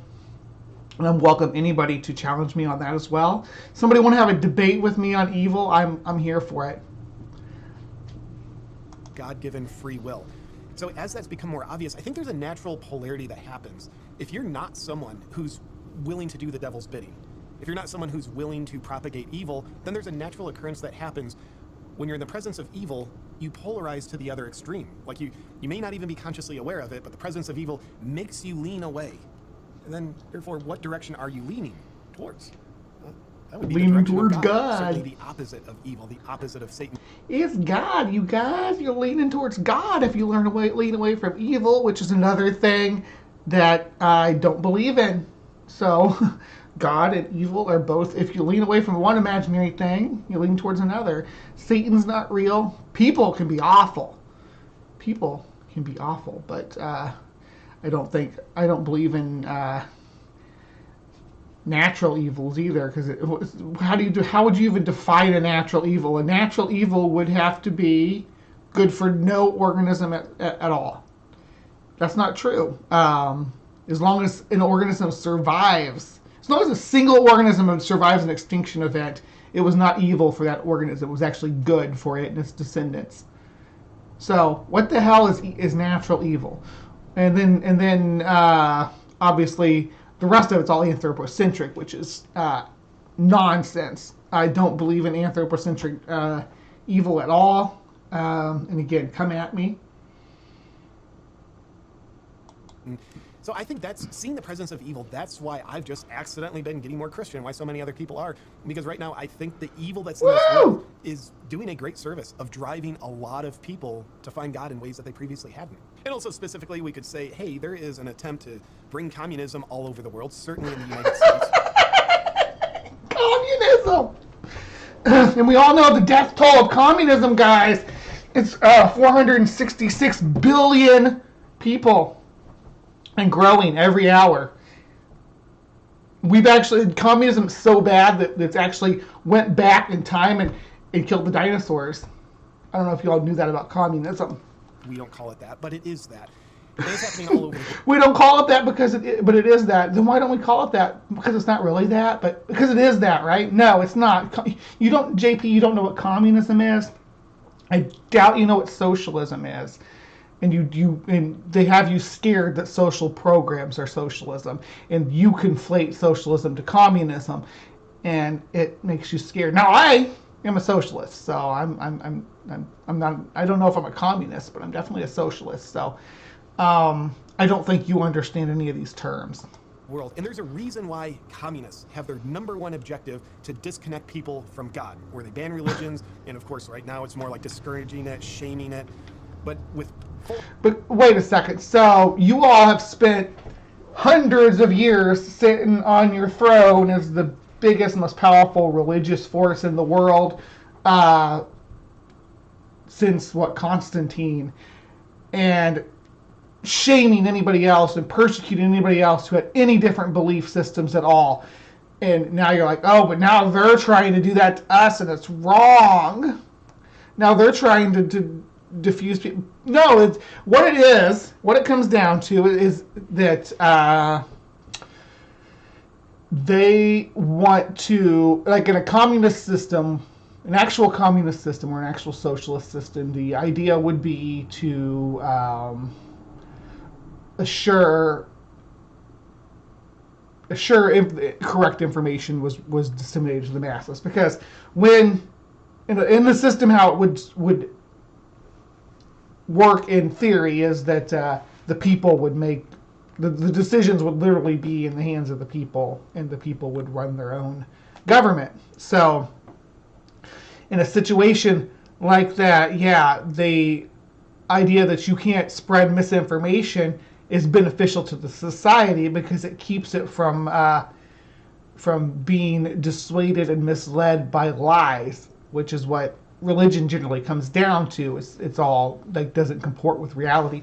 So by saying, hey, you can't spread this disinformation in our society, we are socialist, and we have decided as a group that we don't want our children to be given misinformation. You can tell them your story on the level of mythology, but you're not going to push the practice of it in our nation, and they have the rights to do that. That's freedom.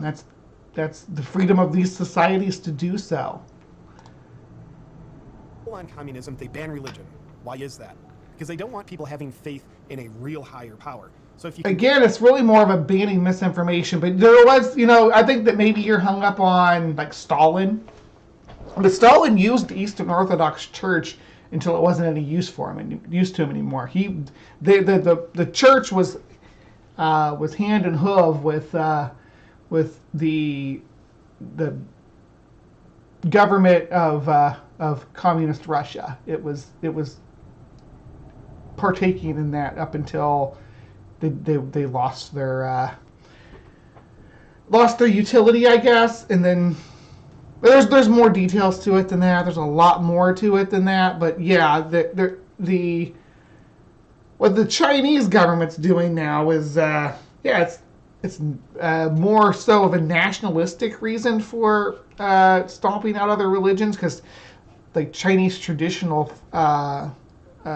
beliefs are still perfectly acceptable. They still, I know, because they still smash all my fossils into powder for people to snort and stuff. So I know that Chinese traditional medicine is still an acceptable form of practice. So it's more of a cultural nationalism thing. It's more, fascism is what's going on over there with the wiping out or oppressing other religions in China. But yeah, and then of course he's going to maybe talk about North Korea, where there's a god emperor who fills that role.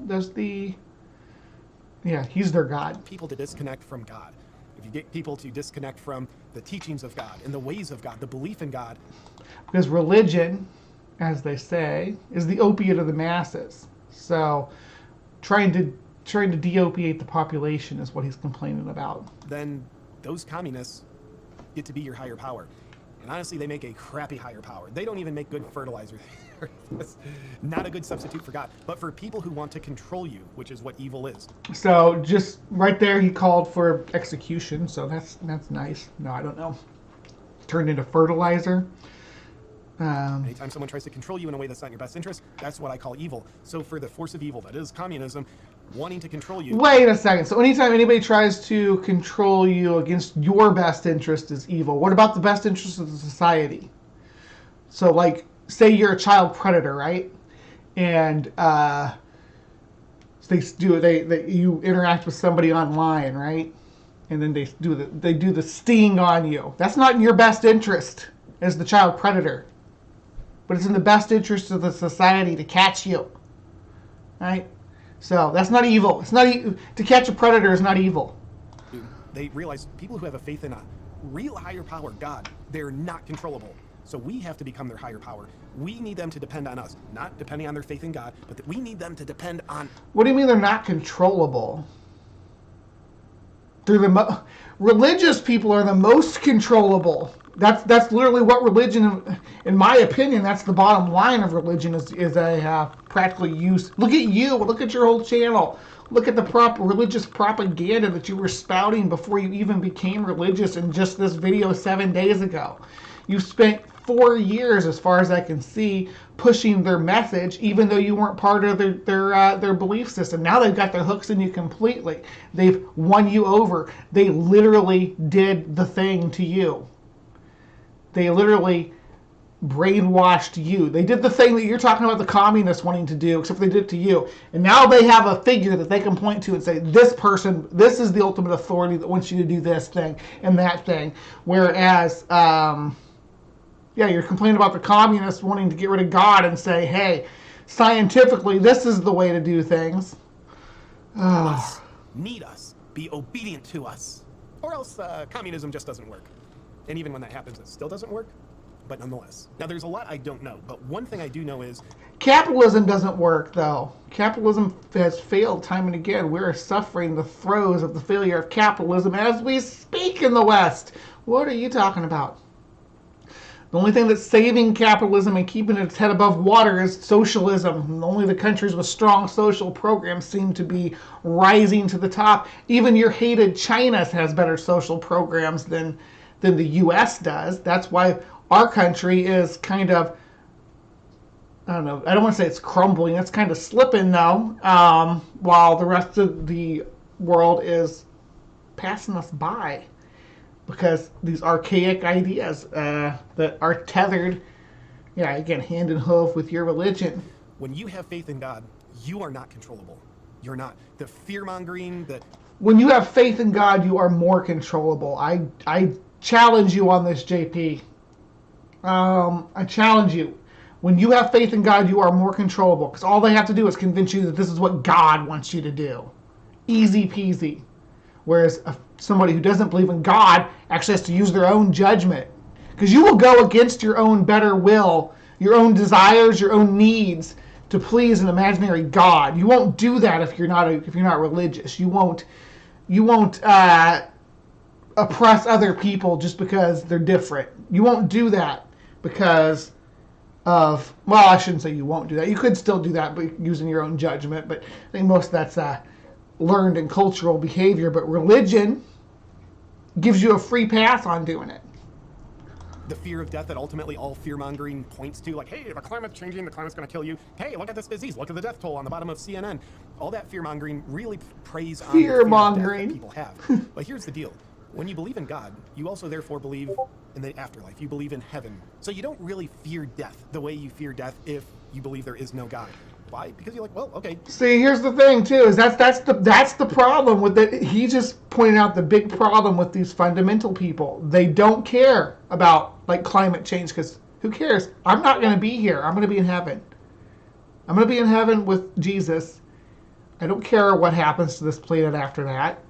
All the sinners down here, they're just going to let them die or let them suffer. They should have believed in Jesus with me. Yeah.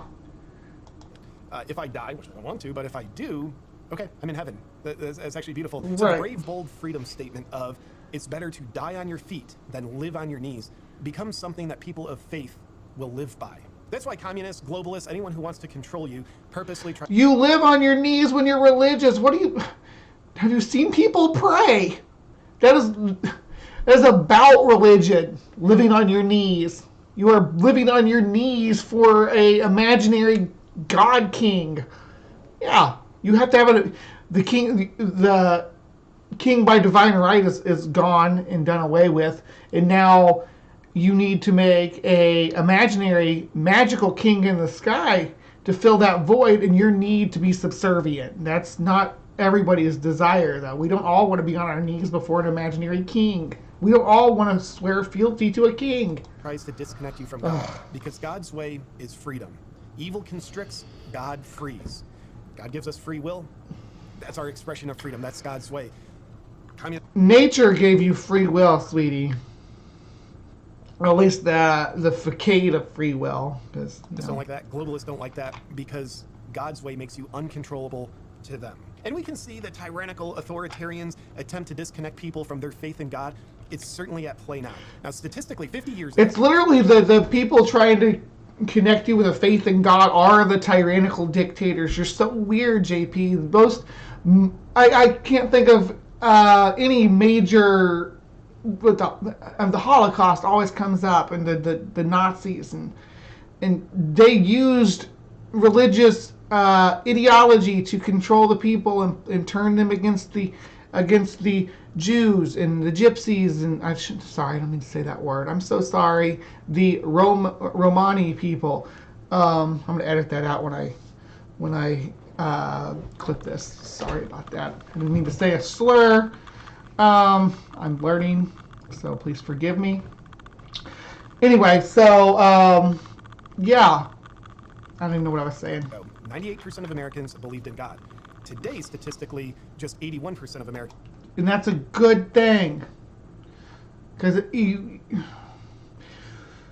if you believe that there's a magical, there's ways to believe in God that are reasonable, and there's ways to believe in God that are unreasonable and bad for society. If you believe that by putting your hands together, getting on your knees, and whispering to the ceiling, it's going to make real physical change in this world that we share together, then you are a problem. Then you are not a benefit to our society, because you are not going to make the proper choices to make changes. Instead, you're going to depend on and I know you all hate when I call it this, but on enchantment. You're gonna depend on asking invisible forces to enchant results for you, or to provide blessings upon you, to give you magical blessings. I don't think that works in reality, and I think that's dangerous. And I think it needs to stop. Believe in God. And then from a political perspective, it's actually interesting to see that just 64% of Democrats believe in God, while 92% of Republicans believe in God. And of course, right now, as it stands, the evil, the satanic ways, the communist ways tend to be much more abundant on the Democrat side. So it's not too surprising that... Find me one satanic Democrat. point to them I'm assuming you're talking about lawmakers. I don't know. Where are they satanic? What are they doing that's satanic? Are you going to go full Pizzagate? Is Hillary Clinton drinking baby blood in the basement of a Pizza Hut? Is that where we're going with this? Is that what you think is actually happening? You've been swallowing the Alex Jones crap? Just 62% of Democrats believe in God. And specifically, we see the coercion to disconnect people from God playing out in all kinds of propaganda. People, you say that 52%, the problem is not the 52% of the Democrats that don't believe, or that they are the, yeah, let me get my train of thought. The problem is the ones that do believe in God, not the ones that don't, because they are the ones that are not. I would rather have a Congress, every branch of the government seated by atheists who believe that this is the only world that we get, than to be seated by people who think that this world is just a stepping stone to the kingdom of heaven, and it doesn't really matter what happens here because that's God's will. We shouldn't be scared of killing the planet or ruining the future for the next generations because God's going to give us all a seat in the kingdom of heaven, and we'll all be special and blessed, blah, blah, blah. I'd rather have atheists, a whole bunch of atheists, definitely an atheist in the White House with the finger on that nuclear button, because I don't want someone who thinks that, yeah, I can kill everybody in the world and I get to go to heaven. No, I don't want that world. I don't think anybody should. Propaganda, the gender ideology propaganda, where they're attempting to get people to believe that God made mistakes, which is a fascinating way to basically get people to not believe in God, because if you believe in God, you probably believe God doesn't make too many mistakes. Like, hey, exactly the problem there. That's what I was saying about climate change. For sure, he's gonna make a transphobic joke here. But about the climate change, God doesn't make mistakes, so if the climate's changing, that's what God wants. Look at this junk between my legs. I'm the wrong gender. So they try to teach us, your mind, what you want. You are right, God's wrong. God made a mistake. I'm not the wrong gender. I get so sick of this. I am transgender, not the wrong gender. My gender is just what it is. My gender's not wrong. My gender's my identity, okay? If you want to say that I'm the wrong sex, okay, whatever. I don't think that I'm the wrong sex. I just don't think that they align. So I'm going to do what I can artificially to make them align, or to bring them to a place where they align as much as I can get them to. That's what it is. I don't think I'm the wrong gender, because gender is me. I'm not the wrong me. I am the me. My gender is part of the me. So it's not wrong, it's the me. The physical stuff, the physiological stuff about myself that I can change. That's the goal. To change the stuff that I can to better match with the me. So if there's things about my body that don't feel like me, or that don't make me feel like me, I'm just wanting to change those. Okay? So just the same as if you decide to get hair plugs, or have laser surgery on your back here, or get a breast reduction surgery, or get a penis implant, get a nose job, all of those things, just the same shit, bro. Same story. We're doing the same thing. We're not the wrong gender. We're not in the wrong body. These ideas are toxic. Dude, you're totally right about you should be a woman. God made a mistake, so, there probably is no God. But when we see all this gender ideology stuff that hinges on that principle that there probably was a God, he wouldn't be screwing up your gender now, would he? We see that coming at our kids all the time. And amongst other devious intentions behind that kind of ideology, I believe one of the principal ones at its core is to disconnect people from their faith in God. So here's what I believe now. I now look at traditional Christian values with a lot of respect and reverence, and I'm integrating those more into my life. I will make no claims that I'm the world's best Christian or most devoted Christian, but I'm looking at these Christian values, and they make way more... Godseed, be good. I'm a socialist. You come to my content every day. Every time that you come in here, I'm a socialist. I'm going to say stupid socialist stuff that piss you off. And my audience is going to be largely socialist too. So you can make criticisms. That's fine. I don't want personal attacks or anything like that. But let's keep it chill, guys. I like having the activity in the side chat. I do like that you all are engaging. I do want Bjorn and Thank you for monitoring that, Sandy. I do, but I do want Bjorn and Godseed to be able to have their discourse in my side chat, because this is the community that I'm trying to build. I want these topics to be broken down.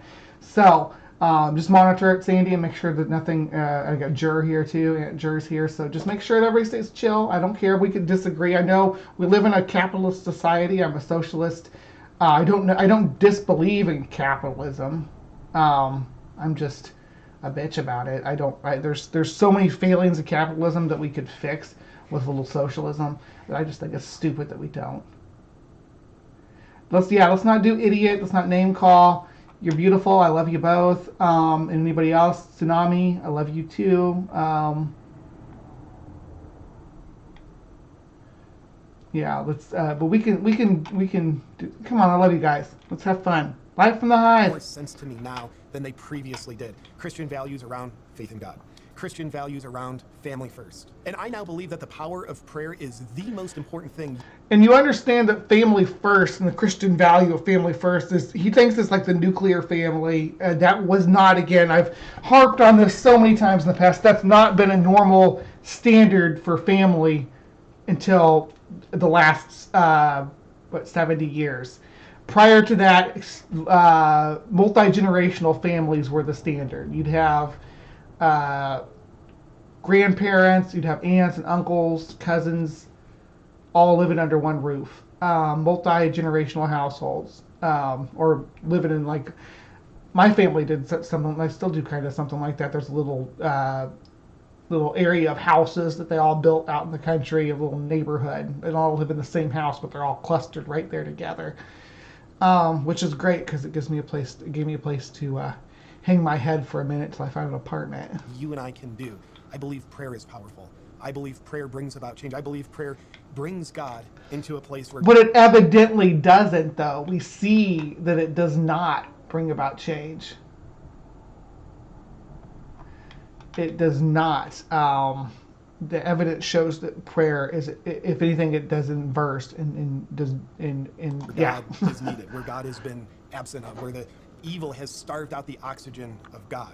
I think we need more prayer. Now, I don't know for sure. Here's how I look. Evil starved out the oxygen of God. Interesting. Prayer. You just imagine you're in an underwater submarine, as opposed to the above water submarines. But nonetheless, you're underwater in a submarine, and you've got a limited oxygen supply. When oxygen starts running out, you're in trouble. And you look around the world today, people are in... And when the oxygen starts running out, you don't fall to your knees and pray. You go into action, right? You go to, we need to get to the surface and get some air. You don't we're running out of oxygen. You don't drop to your knees and pray for magic to intervene. In trouble. We really are. So what can you do? You need this oxygen. It's your life force. So, okay, we got to bring oxygen from the surface down to us here in this little submarine where we're at. How are we going to do it? Well, if you're in a submarine, some kind of tube system going up to the surface that pumps down oxygen into the submarine where it's needed. That's what you got to do. And I think prayer works in a similar way, where you look at where prayer is needed. But it's not a tube system. But what you're doing when you pray is, and you're in the submarine, you're not. It's not a tube. Well, you could get a tube, but you can't actually have a tube. You got to pray for the tube to appear and save you if you want a tube. This will is needed, absent of God. Whether it's like, hey, the World Economic Forum, or political prisoners from January 6th, or children in public schools, or individual situations you or I might be in. We need God. We need blessings. We need support. How are we going to get it? So, cool, we're in the submarine. I believe prayer becomes the tube that channels the oxygen of God down. Except for the tube's not real, right? There can't actually be a physical tube because that's not how God's not physical. You have to have a faith tube. It has to be faith-based. It can't be a physical tube coming down and feeding you oxygen. To us. So it's like God's there. But we got to bring God into the situation. So I think when we're in a prayerful state of mind, we're opening up a channel to bring God where God is needed. And how the system tends to be set up, the way I believe God set it up, is we have free will, which means God loves us enough to function disconnected from God, if that's our choice, where we can bring God into the situation. So I believe when we... So you have the ability to believe in the magic tube bringing oxygen to your submarine, or to not believe in it. Either way, there's no tube, right? So either way, there's no oxygen tube. So you can believe that there's a magical tube giving you air as you slowly suffocate, or you can believe that there's no magical tube and try to come up with a different method of bringing oxygen to the submarine. Yeah. Pray. We're opening up a tube to directly connect from God and bring God into this space. But there's no tube. You just believe the tube's there while you're suffocating. That's the difference, JP. Over which we're praying. We're bringing oxygen where it's needed. It sounds kind of artsy-fartsy. Obviously, that's not scientifically true, but maybe it's metaphor. It's not even metaphorically true because the tube can't exist physically for it to be a good metaphor. Very true. But nonetheless, I now view prayer as essential. It's what we need, and that's how I think it works. It doesn't work at all. It's every time we've tested it, it's shown not to work. Right now, I think we're at a time of spiritual warfare. We look at what's going on in the world, conflict between different nations, division all over the place. We want to teach this to your kids. It's like, you seem kind of satanic. Well, that's because I think they are. So even though we see these literal things playing out at the physical level, I think what we're seeing is symptoms of what's happening at more of a metaphysical level. I think right now, Satan and God are at war.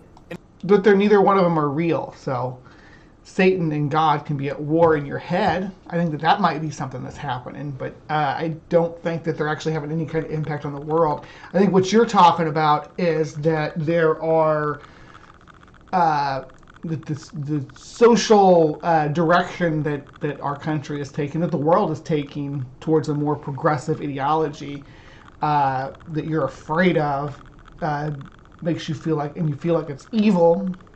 And you don't think, and since you have this psychological way of thinking that that there has to be an ultimate power, a God King behind good and a God King behind evil, that's where you get this battle of good and evil. In a time of spiritual warfare, what's on the line is you and I, our souls, our children. One side wants to control us, the other side wants to free us. And I think what we do in our day-to-day lives, our actions, our thoughts, our words, is determining which side of the spiritual warfare we're fighting on. Oh, side note, I want to be honest about this. Spiritual warfare is another buzzword. It doesn't absolutely have no meaning at all. There's no such thing as spiritual warfare. If one side believes that there's spirits and the other side doesn't, that's not spiritual warfare. That's a population or a portion of the population who is struggling to deal with people who don't share in their belief system. That's a you problem. That's the issues on your end. I used to have shame about saying the word God. You know, back when I thought, like, dude, I'm spiritual, I'm so cool, but not religious. I used to have shame about using the word God. Oh, Lord, I say God, Jesus, and Lord all the time. Like 5 or 6 times a day, I'll say, oh, Lord, about something. It's cultural. It's not religious. Instead, I'd say, oh, the universe or the all-knowing. I just create different names, but I actually just meant God. So I'm delighted to say now I have not only no shame about saying God, but I actually have joy in saying God. God. Yeah, that felt pretty good. And then before Why, though? God. Doesn't do anything for me. How about this one? Gaia. Hold on, let me do that again. Gaia. There we go. All right. To share a little perspective on what I think you and I can do to bring more God into our lives and the world around us, I want to do a quick disclaimer because it's something that tripped me up and gave me a negative view about Christianity and God itself. I would look at all the scandals that have happened in the name of religion. I mean, so many wars have been fought based on religion, based on God. There's been so many corrupt scandals. I mean, so many church scandals where it's all about the money. And then, of course, sexual abuse scandals in the Catholic Church. So I would kind of throw the baby out with the bathwater. Like, oh, dude, that dirty bathwater? Yeah, if that's what Christianity is, screw that. If that's what God is, screw that. Now I have a much more mature look where I do believe evil goes wherever it can. The devil masquerades as an angel of disguise. So if the devil wants to control people, then a good way for the devil to do that. So basically this is just a get a jail free card for religion. Yeah, because religion's of God until it's not, and then it's the devil. You don't get to decide. You don't get to get it in. Maybe he's going to. We still got 10 more minutes of this video. Maybe he's going to give us some insight. Is to find people where they're trying to find God. So I think we certainly need good discernment. And just because something claims to be of God, or a church or a person claims to be of God, I think we need discernment because the devil masquerades as an angel of light. But now, what I think is a more mature view. All right, we're the video's moved on from that topic, but group-controlled economy by the people, not by the government, by the people. The people are the government. That's what socialism is. The people control the government, not the government controls the people. Right now, in the U.S., corporations control the government, and then the government controls the people. But the people need to take back. So it's not a war between the government and the people. It's between the government and the corporations. So our corporate capitalist system that we have right now is in favor of the corporations. Most socialist ideologies would be in favor of the people taking back that power from the corporations. That's all I'm gonna say about it right there. Godless Scummer's here, and Godless Scummer has a better understanding of this than I do. So I will leave it in. And of course, yeah. I will discern evil from churches, discern evil from God. So I don't have to throw the God baby out with the bathwater, but rather just throw the bathwater out and keep the God. But it's all bathwater. There was actually no baby in there to begin with. So now you're just holding an empty tub. What now? Seems to be much more empowering. So here are 4 empty things tub that is I more think you empowering. and I can do to bring more God into the world. 4 things, guys. Have faith in God. It's hard to allow yourself to be supported by God if you don't believe in God, if you don't actively think about it. But having faith that there is a God, God has our backs, God has a plan, and our job is to be of best service to that plan as possible. We don't get to pick our own faith, though. We don't get to say, "Oh, I have faith in this." That's something that's developed, that earns. That's why religion has to start with people so early and young, because it's earned, or not earned. Sorry, it's not earned, because it's given to somebody. Faith is indoctrinated into somebody, that this is happening, and that's not always a bad thing. Like I have faith that Ireland exists, right? I've never been there, never seen it. I've seen pictures that people tell me are from Ireland or Australia or any place else. I do have faith that those places exist, that the people who tell me that they're real, the people who tell me that they've been there, that they're from there, the people who tell me in geography class that they exist, that's all on faith, because I've never seen Ireland or Australia for myself. But I have faith that they exist. I have evidence, but yeah, the evidence is just that. It's not were you there kind of evidence. So having faith, and then listen. One thing to have faith, then it's another thing to listen to God. Because I don't know about you, I've got noise in my mind all the time. I've got my own thoughts, I've got my own ego. And none of those voices are God. I'm sorry. And of course, there's all the outside noise coming in. So to be guided by God, I think we need to become very good listeners. What is God's path for me? What's God's encouragement for me? What step am I being guided to take right now in this difficult situation? We've got to learn to listen. And I think listening to God, it's a little bit less to do with our eardrums and much more to do with hearing God from our heart. Right, yeah, that's just your human empathy, bro. And your you have a lot of other responses in your brain too, like your response to, like you were bitching about trans people earlier. There's a part of your brain that makes you think food is gross. That also makes you think that we're gross for some reason. So it's that same part of your brain that's triggering that response. It's not God telling you trans people are gross. That's the problem with these people. They think these biological responses are the will of God, because I have this empathy feeling in my chest when this happens, or when I talk about this, that must mean that there's a third party involved. And at least for me, how the conversation tends to show up is subtle feelings in my heart. When I'm thinking about doing something, oftentimes for me it's as simple as a sensation of lightness in my heart when it's in my greater good. Where that's just your empathy, bro. It might be a choice where, like, dude, that makes logical sense for me to do, but my heart will have a sense of heaviness to it. It's very subtle notice. That's why I find it essential to calm my mind and listen to the sensations of my heart, because I do believe that's how God communicates with us. That's just you, sir. That's just you. It's not God. It's you. I think if we're trying to listen to God in the English language and literal words, we're probably going to be waiting a while. Now, if that's how God talks to you, great. Doesn't seem to be how God talks to me or most people. So we got to listen to our heart, because what we're really listening to is... Look at you all conspiracy theorists in my side chat out here trying to convince me that Ireland's a real place. Yeah, leprechauns are real, guys. Sure, magical rainbows and what else is in Ireland? Banshees and all that wild stuff. Sure. Ireland's like like Wonderland or Atlantis. Not a real place, guys. Stop trying to trick me. Who's on the other side of our heart, which I believe is God. And thirdly, about what you and I can do is pray. Pray often. Know when people are in need. Maybe you don't even know them, but pray for them. Pray. And to be clear, he's spelling pray, P-R-E-Y, because he wants you to indoctrinate people and tell them, I'll pray for you. Let everybody know you're a Christian.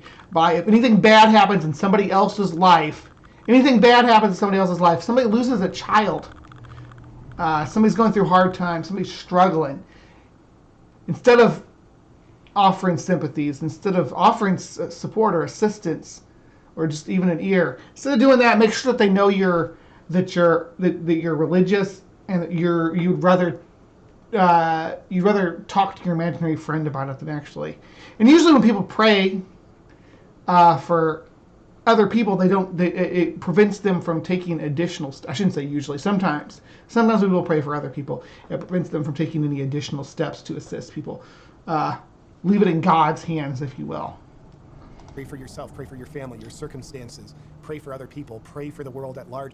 And by the way, this might sound weird, but when we look at the evil authoritarians, people I judge to be evil at least, the Klaus Schwabs, the George Soroses, Bill Gates, Biden, Trudeau, it's not that I'm keeping track of who they are, but that's who I think they are. Bill Gates, and so this is conspiracy deep dive right here. I'm surprised he didn't say Fauci though. Bill Gates works, but I was expecting a Fauci. What would happen if we start praying for them?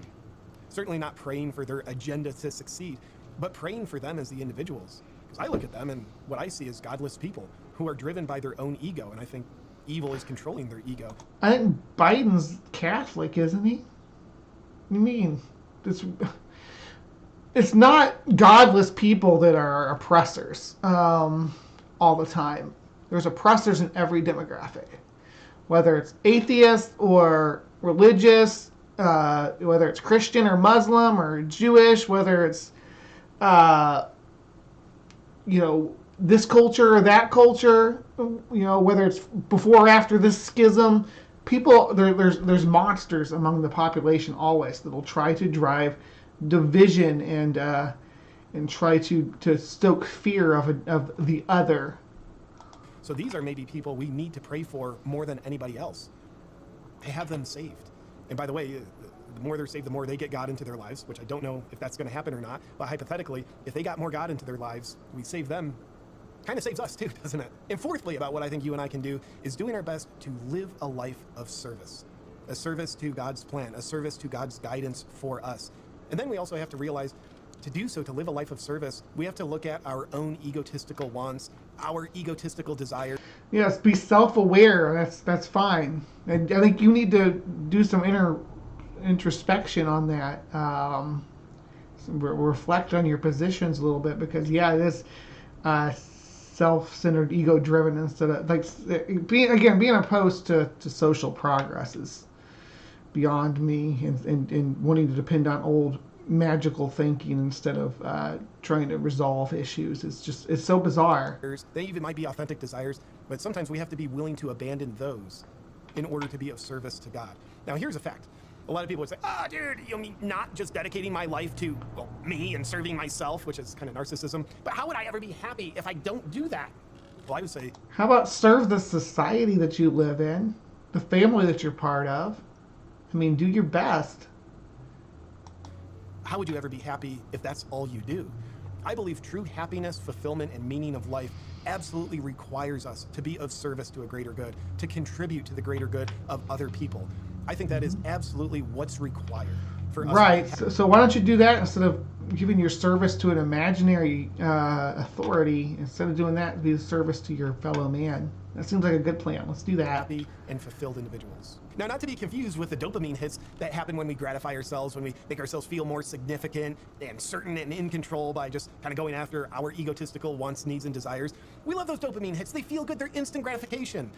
But that's not happiness. A life of service is what births true happiness. And I think to be of best service to a will greater than ours, we need to think about three things: our thoughts, words, and actions, and what are they aligned with? If we allow our thoughts, words, and actions... But you don't need an imaginary figure to... you don't need to personify the good that you want from the world. You don't have to personify that to strive for it. You don't have to put a face on it. You have to say good is God, and then say, oh, this the only way to reach good is to attain this God's demands. That's not. You don't have to function that way. You don't have to live your life that way anymore. I know for a long time they taught you that you did, but you don't. There's more to reality. We can serve our society as a species. We can serve the planet. We can serve Gaia in trying to sustain this life form that's been here for billions of years that we're trying to slowly poison. To be as impeccably aligned as possible with God's guidance, then I think we're doing really well. That means we're someone. But God, what you said was God's guidance is just basically your feelings in your heart, which, as my side chat has pointed accurately out, is just a muscle to pump blood through your body. We listen, we have faith, we listen, we pray, but we also move our feet. We take action. We take action with our words, our thoughts, and of course then our outward actions. That makes us a three-dimensional being. But if your outward actions are just putting your hands together and whispering at the ceilings, what are you actually doing? Doing our best to act out God's will, being of service. I don't know about you, but I think the world needs a lot more of that. But that's something within our control. We'll never be perfect at, but it's within our control to do our best to be better at. A little better each day. So that's a little rundown on what I used to believe about God, what I believe now, what changed my mind, and what I think you and I can do to bring more God into our lives. Now, just a quick PS on this.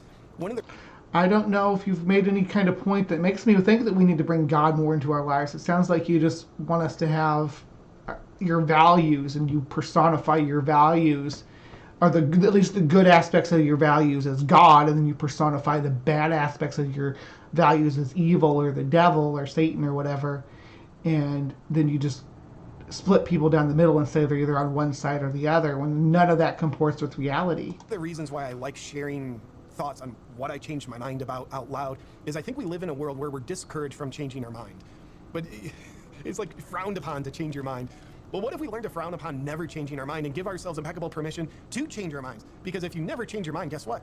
You're not growing, you're not learning, you are what's called staying stuck in the same beliefs and practices that you adopted a long time ago, and they might be well expired, kind of like meat in your refrigerator you bought 7 years ago. Yeah, you bought it 7 years ago, but it might be rotten. It might be time to throw it out and replace it with something new. So personally, I'm someone who encourages people to change their... Yeah, religion is that rotten meat in the freezer. It's time to throw it out. And just instead of just the strife for... Humanism's a good motion. I'm not a humanist. I'm a Lovelockian Gaianist, but I tell people that like they do vegan, just mostly because I like saying it. But my humanism extends beyond humans, so I don't consider myself a human. But if you want to at least spread your wings to humanism instead of Christianity or Zionism, I guess. Your mind. I think I just like to model that for you. Not that I'm picture perfect model for it, but I'm clumsy, stumbling my way along, and I think it's great to change. We all are, babe. When we have a good reason to change our mind. When we look at something we used to believe, my old beliefs about God, and then a better way comes along. Yeah, let the old one go and embrace the new. And with that, with the 4 tips I shared about... I went the opposite direction than you, JP, but yeah, I get you. Having faith, listening, praying, and living a life of service. If there's anything in there that you can get benefit from, awesome. Please take it. I appreciate you, my beautiful freedom-loving friend. Thank you for watching this video with me, and I'll see you soon. That's exactly right, too. JP thinks he's obligated to believe in God because he no longer holds a left position. I don't think he ever held a left position. I think he's always been kind of I guess libertarians, classical libertarianism is a leftist position that I hold. So it depends on what you mean by libertarianism in that matter. But American libertarianism is more of a right-wing, it's more of a conservative position. So, but yeah, I do think that there's like this implication that you have to adhere to religion to be on the right and to reject religion to be on the left, and that's just not the case, at least not as far as I've seen, for anyone dealing with any of this. I flip my camera around because I like it better this angle, but now it makes it hard to fix my hair. There we go. So that was JP's Super Spiritual Life guy. What's the channel called again? Awaken with JP. Yeah, 2.8 million subscribers, and this guy is talking about finding God. I think it's more of a a political move on his part, but that's just my opinion. I think that it's because of the crowd he runs in. He can grift better by claiming he's a Christian. All right, so thank you so much for joining us this evening in Creation Watch. Again, Awaken with JP. First time covering him. I'm not convinced of his argument for God, but I do appreciate you sticking with me. And if you have a different opinion than me down below about social topics or about JP's religious doctrine, definitely leave them in the comment section below. If anything at all, hit the thumbs up button or the thumbs down button. I don't care. If you hit the thumbs down button, I wish you would comment. But please remember to be kind and take care, and we will see you next time. All right, for my live from the Hive audience, yeah, that was Creation Watch. Now we're going to just move right into our Paleo Peak for the month, and I'll see you guys over there.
Hello, and welcome to HiveScience Paleo Peak. Hello. Right now I'm at least going to have this once a month on HiveScience to do the Paleo Peak with updates on discoveries from the fossil record. So thank you guys for sticking around for me on Live from the Hive as well. Is that Stephanie Helms I see out there? Hello, sweetie, and Titan Uranus. Good to see you as well. And I'm glad you guys like this Paleo Scorpion. I'm going to do more like that because it's getting a lot of positive feedback. The Scorpion Winds of Change thing. And the Allosaurus I Get Knocked Down video did like phenomenal on Twitter. Not Twitter, on TikTok. It's like 10,000 views. I know that's not like, wow, but for me that's amazing. None of my other videos have ever broke 1,000. But yeah, so that'll be my closing video today because I'm really proud of that one too. But the Winds of Change Scorpions, yeah, it's supposed to give you that emotion. It's so if it makes you feel sad, it's supposed to. It's supposed to, but scorpions have changed through all these hundreds of millions of years, and they've persevered. Little changes from their aquatic ancestry to now, and all the different branches. Some of them didn't make it. Some of those branches didn't make it. You see a lot of them in that video of chelicerates that did not make it to crawl on the modern shores today. But we're not talking about scorpions today, though we may talk about scorpions sometime in the future. I am talking about something else. Hopefully, you all will recognize this creature. So before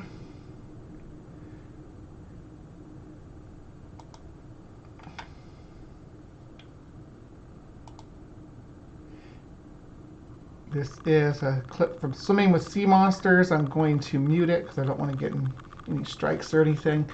But this was a massive fish that lived a long time ago now.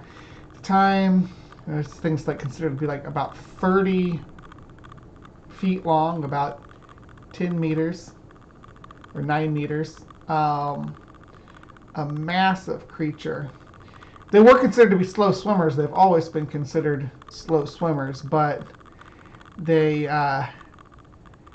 were also considered to be the biggest predator of their biome.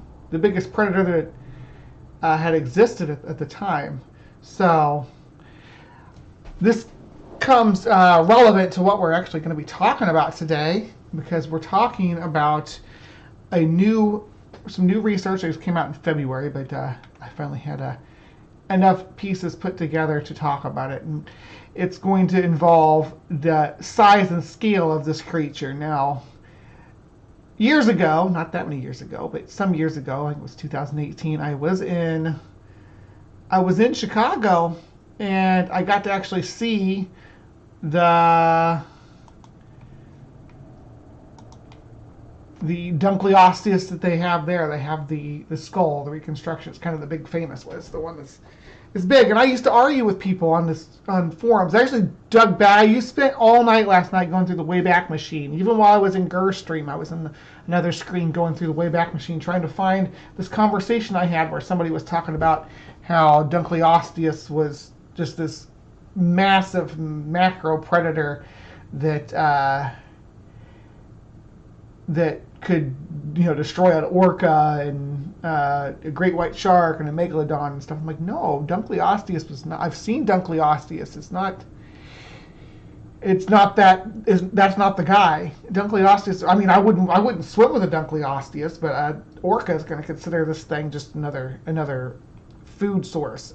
It's not even going to be a competition at all. So for a long time, they thought that these big old boys were going to be 30 feet long, 9 meters long. But let me read here, because Chunky Donkey, Cleveland's prehistoric sea monster, may have been shorter, stouter than once believed. About 360 million years ago, in the shallow subtropical waters above what is now the city of Cleveland, an armor-plated fish, many believe to be up to 30 feet long, ruled the seas.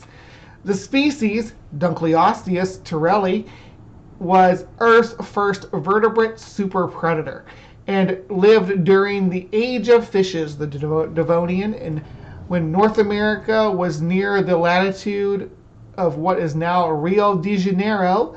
But in nearly 150 years of research since fossilized remains of the prehistoric big fish were discovered on the shores of Lake Erie in 1867, scientists have made some incorrect assumptions about the size and the shark-like shape of Dunkleosteus.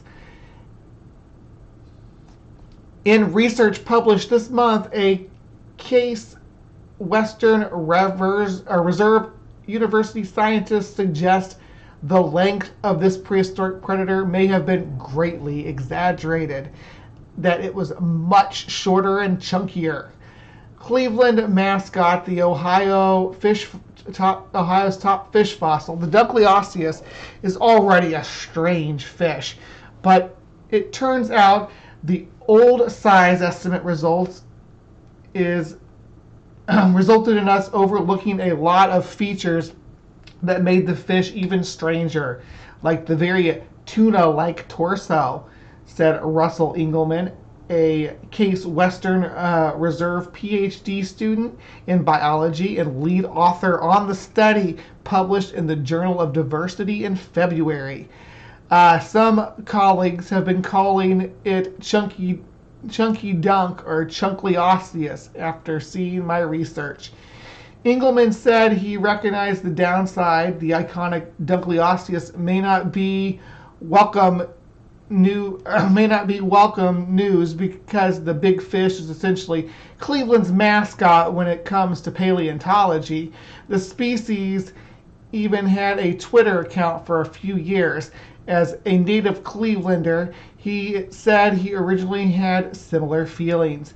Most research on Dunkleosteus is based on specimens in the Cleveland Museum of Natural History, which has the largest and highest quality collection of Dunkleosteus remains in the world. Its name honors both former museum curator David Dunkel and a local business owner, J. Terrell, who discovered the fossil species. Dunkleosteus is such a homegrown icon that in 2020, the Ohio General Assembly declared Dunkleosteus tyrrelli the state's fossil fish. Even so, little research has been done on the fish since the 1930s, Engelman said. Without reliable size estimates, not much could be said about Dunkleosteus, specifically beyond look at that big scary fish, Engelman said. These length estimates were an example of something that just slipped by everyone's notice because it was assumed the fish had been well studied. Most estimates of the species' length were based on hard evidence, Engelman said, weren't based on hard evidence. That's because Dunkleosteus was the type of extinct fish called Arthrodire. Technically we are too, so I won't get into that though, but we would be. Anyway, unlike modern fish, arthrodires like Dunkleosteus had bony armored heads but internal skeletons made of cartilage. This means only the heads of these animals were preserved as fossils, leaving the size and shape a mystery. The new study proposes estimating the length based on a 24-inch long head minus the snout, considered a way of measuring that's consistent among groups of living fish and smaller relatives of Dunkleosteus known from complete skeletons. The reasoning behind this study can be summed up in one simple observation. Engelman said, short fish generally have short heads and long fish generally have long heads. Based on this method, Engelman concluded Dunkleosteus was only 11 to 13 feet long, much shorter than any researcher had proposed before. Wrecking ball of the deep. Dunkleosteus has often been constructed assuming the body shape was like a shark, Engelman said, but the short body and shape made the body armor almost met Dunkleosteus was likely much chunkier. An 11-foot Dunkleosteus is essentially the same weight as a 15-foot great white shark, Engelman said. These things were built like wrecking balls. The new proportions for Dunkleosteus may look goofy until you realize it had the same body shape as a tuna and a mouth twice as large as a great white. Yeah, I've seen the skulls. Their mouths are huge. Their mouths are absolutely enormous. Like you could fit a trash can in there. But although the reduced size of Dunkleosteus may seem disappointing, Engelman said, it was still probably the biggest animal that existed on Earth up to that point in time, and these new estimates make it possible to do so many types of analysis on Dunkleosteus that it was thought would never be possible. This is a bitter pill that has to be swallowed, so that now we can get to the fun stuff. Patricia Princehouse, Associate Director of Institute of... Oh, I thought that was okay. This fresh take on the legendary Dunkleosteus sea monster shows there's still a lot of brand new breakthroughs waiting to be discovered in the world of paleontology, even with famous species. Princehouse said the multidisciplinary institute initiates and conducts scientific research in origins-related sciences and has promoted work undertaken by Engelman and other students. Engelman conducted his research under advisor Darren Croft, professor of anatomy at the Case Western Reserve School of Medicine, who also advises in biology in the College of Arts and Science. So, yep, new Dunkleosteus just dropped. He's short and chunky, and I love it. I think it looks great. Look at that thick boy. Still nothing to tangle with. You don't want to jump in the water with this guy, but pretty cool creature. All right, so thank you so much for joining me and live from the Hive today. Hopefully this answers some of my questions that I had way back when. I'm going to go look at the paper now. I've only read a couple of the articles written about it and looked at the abstract. So I'll have to go look at the paper and see what I think about the new measurements. Now distracting me, we're underwater. Checking about any questions or anything from the audience.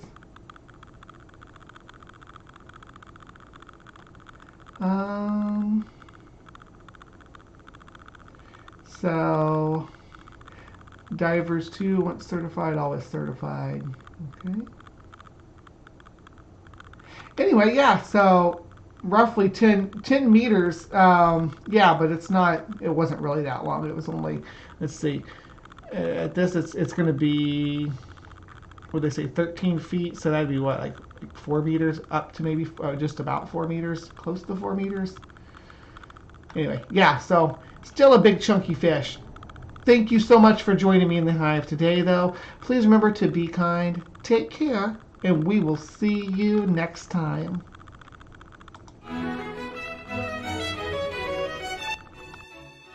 Hello and welcome. Godless Granny is about a lot of things. I talk about any issue that affects me or on which I have strong opinions. Most frequently, that's religious issues, women's issues, transgender issues, and political issues. I believe in social justice and equality for all. I feel that everyone has a right to believe what they want, but that right doesn't absolve you of criticism of your beliefs. Thus, I criticize both outlying religious ideas and mainstream ideology. I welcome theists to discuss or debate their issues with me live on stream. Contact me on Twitter if you'd like to do that. I was a Christian for 42 years. In my last decade as a believer, I became increasingly liberal, seeing that as being more consistent with biblical ideas. But eventually, the cognitive dissonance between liberal thought and certain parts of the Bible brought me to evolve my theology. I still hung on to the inerrancy of the Bible and continued to look for ways to interpret the Bible to fit reality. But when it was proven to me that the biblical flood did not happen, thank you Aaron Ra, Vice Rhino, and Pelagia, there was no longer anywhere to go. I had to let go of inerrancy. But without the Bible, my faith had no foundation, and then I left the faith. I have since met people of faith who reject inerrancy. I find this a more honest faith, but I also find it a purely human construct. Why believe in a God if you have to make up the God and what the God is all about? I now criticize the very religious beliefs that I held for decades, as I now realize that they not only do not originate from a God that loves me, but that they were dangerous in that they limited me. They limited me as a person by discouraging thought and learning. It restricted my relationships and my ability to develop myself as a person. I hope to do several things here. I hope to reach others of my generation, as we are the primary people that are still holding on to this outdated ideology. Second, I hope to reach the younger generation, imploring them not to follow in my footsteps. And third, I hope to show how the younger generation who has already left the faith can reach their parents. What arguments did I find convincing that will likely convince their parents? So come on in, let's have a chat.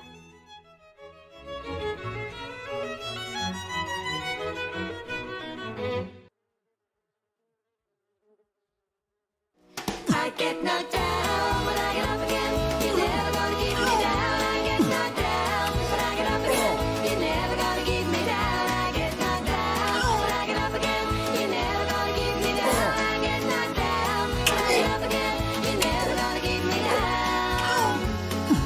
It's in the night away.